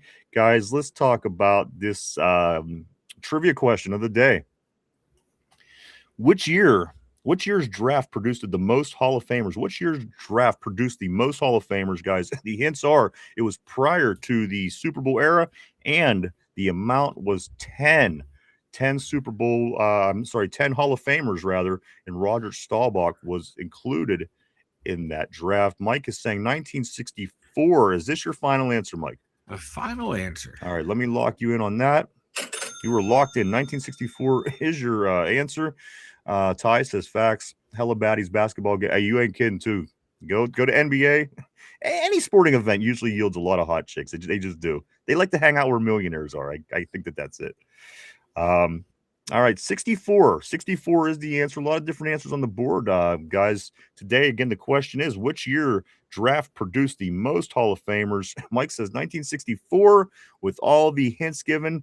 3 of them, as a matter of fact. It was pre-Super Bowl era. It was the draft with Roger Staubach, and it was also a year they produced 10 Hall of Famers from this draft. Mike thinks it's 1964, along with some other folks on the board. Guys, I don't think that we're too far off if we are off, but here it is, guys. One more time with the answer. Question of the day. Which year's draft produced the most Hall of Famers? Mike says 64. The answer is 1960.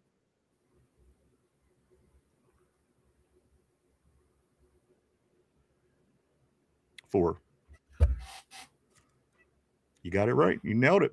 I did just a guess with the shitty math. There you go. 1964. Great job, man. That is the best year for drafts, Mike, when it comes to Hall of Famers. 10 players came out of that draft that went into the Hall of Fame. That is insane. It's wild. And Roger Staubach was a 10th round pick in that draft. Wow. Cody says basketball effing sucks. Chicks go to NBA games for the clout. Absolutely.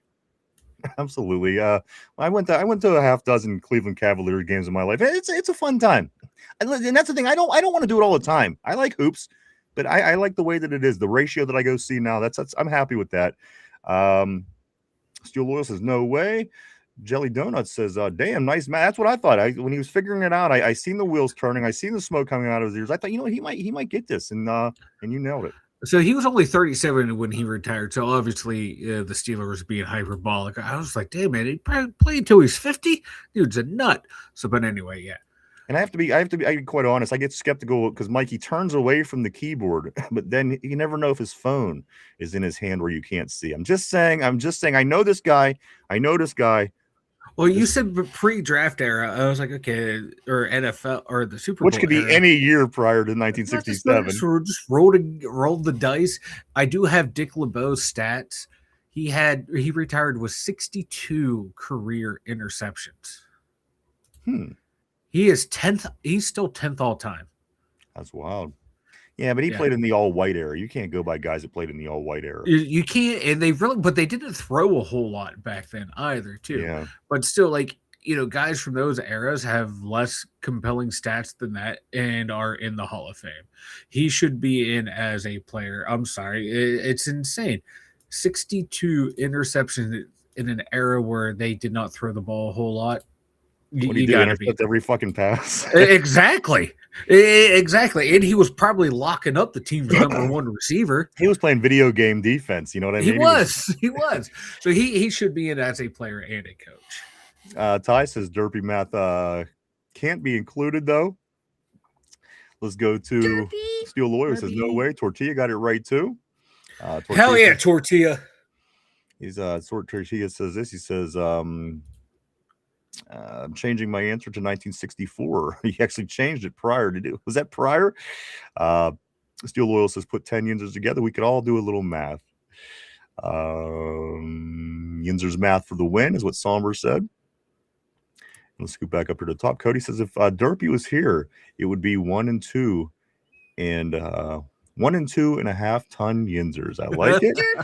Tortilla says, no, it was after you said, okay, got you on that one, man. But anyway, Tortilla, I'm giving you credit, brother. You got this, baby. Let's see, 13 days. That's another thing I was laughing at. Mike just did the sign of the cross. The other day, whenever you came in as Fat Jesus and we were introducing you, you go like this, you go. I thought, no, you did not.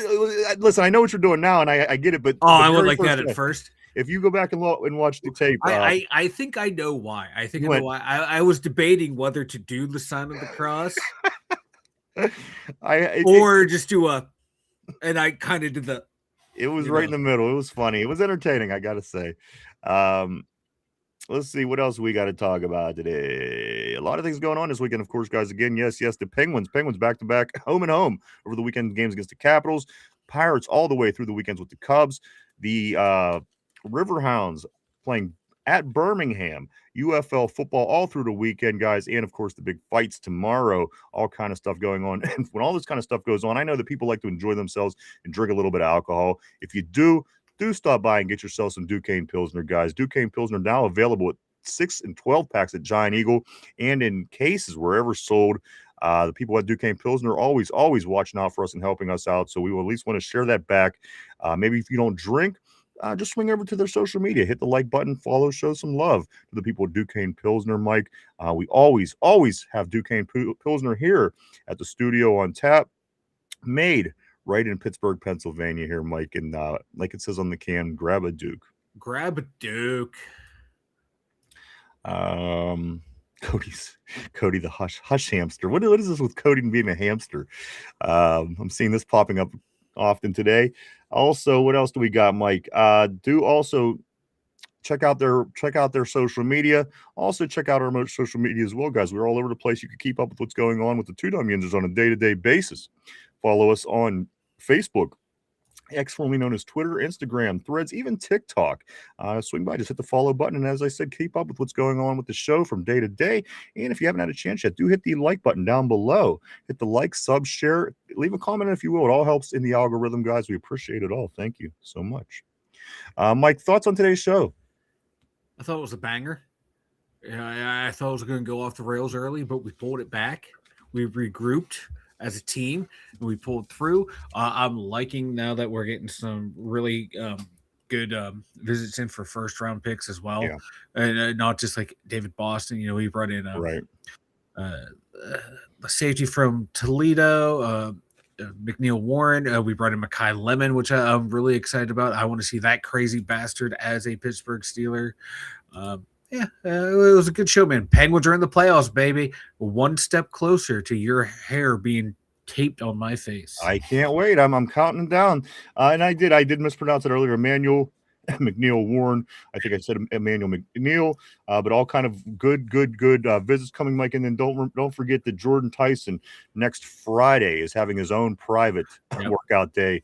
Again, missing early due to injury. So that also is things to look forward to next week. So much to get into next week, Mike, is again, we come back.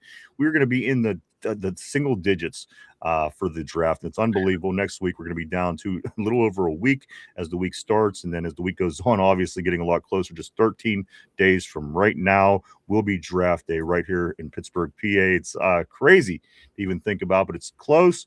Ty, great show, you bastards. We appreciate you as always, sir. Always great having Ty in the house. My man, Somber says, take it easy, y'all. Less than 2 weeks until the draft. Hit that like button. We appreciate you, sir. Thank you. As always, Somber. Ronald says, if Dallas doesn't get Patrick Queen in a draft day trade, don't be surprised if they take linebacker Anthony Hill Jr. at pick 20, but more likely in a trade down from 20. But he is very high on him. So am I. Jelly Donut says this, you guys going to be at the draft? Yes, we are.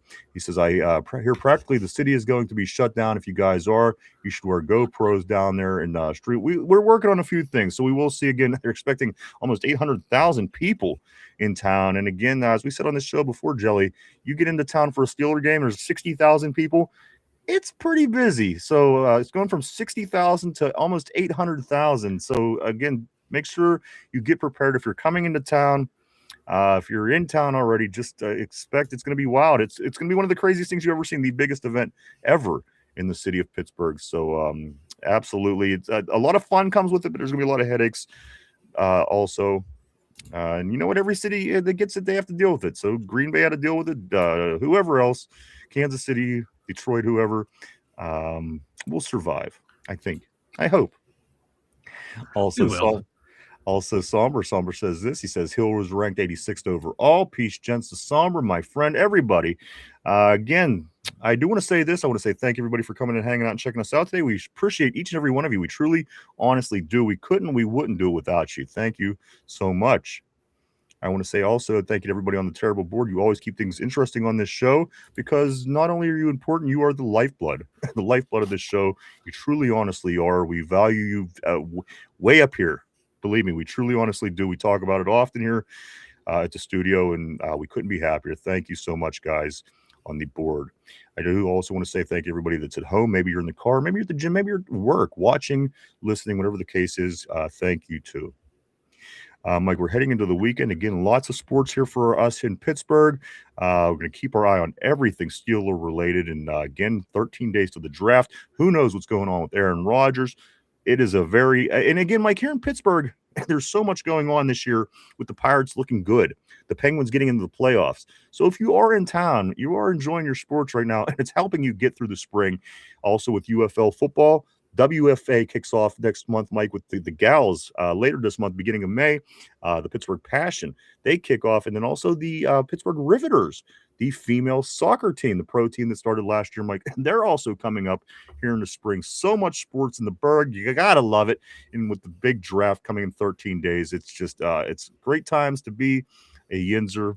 I have no complaints at all. Me either, man. Me either. I do think that's going to be everything, unless I'm forgetting anything. Am I forgetting anything? I think we got it all, brother. Man, it was a tight show, man, from top to bottom.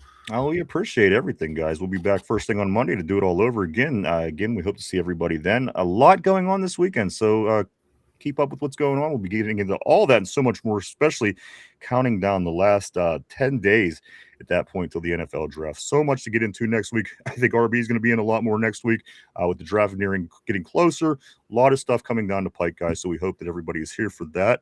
We'll be back on Monday at our regular time to do it all over again. Mike, I'm going to swing around to you one more time. Speak now, forever hold your peace. All right, brother. All right, everybody, we thank you so much. I want to just say have a safe weekend. Whatever you decide to do, guys, the weather's going to be nice. Get out and enjoy it a little bit, but most importantly, stay safe. We hope to see everybody on Monday. For this show, for Finch, for Derpy, for Chop, for RB, for Mike, myself, the two Dum Yinzers, everybody have a great, safe weekend, and we'll see you on Monday. Bye-bye.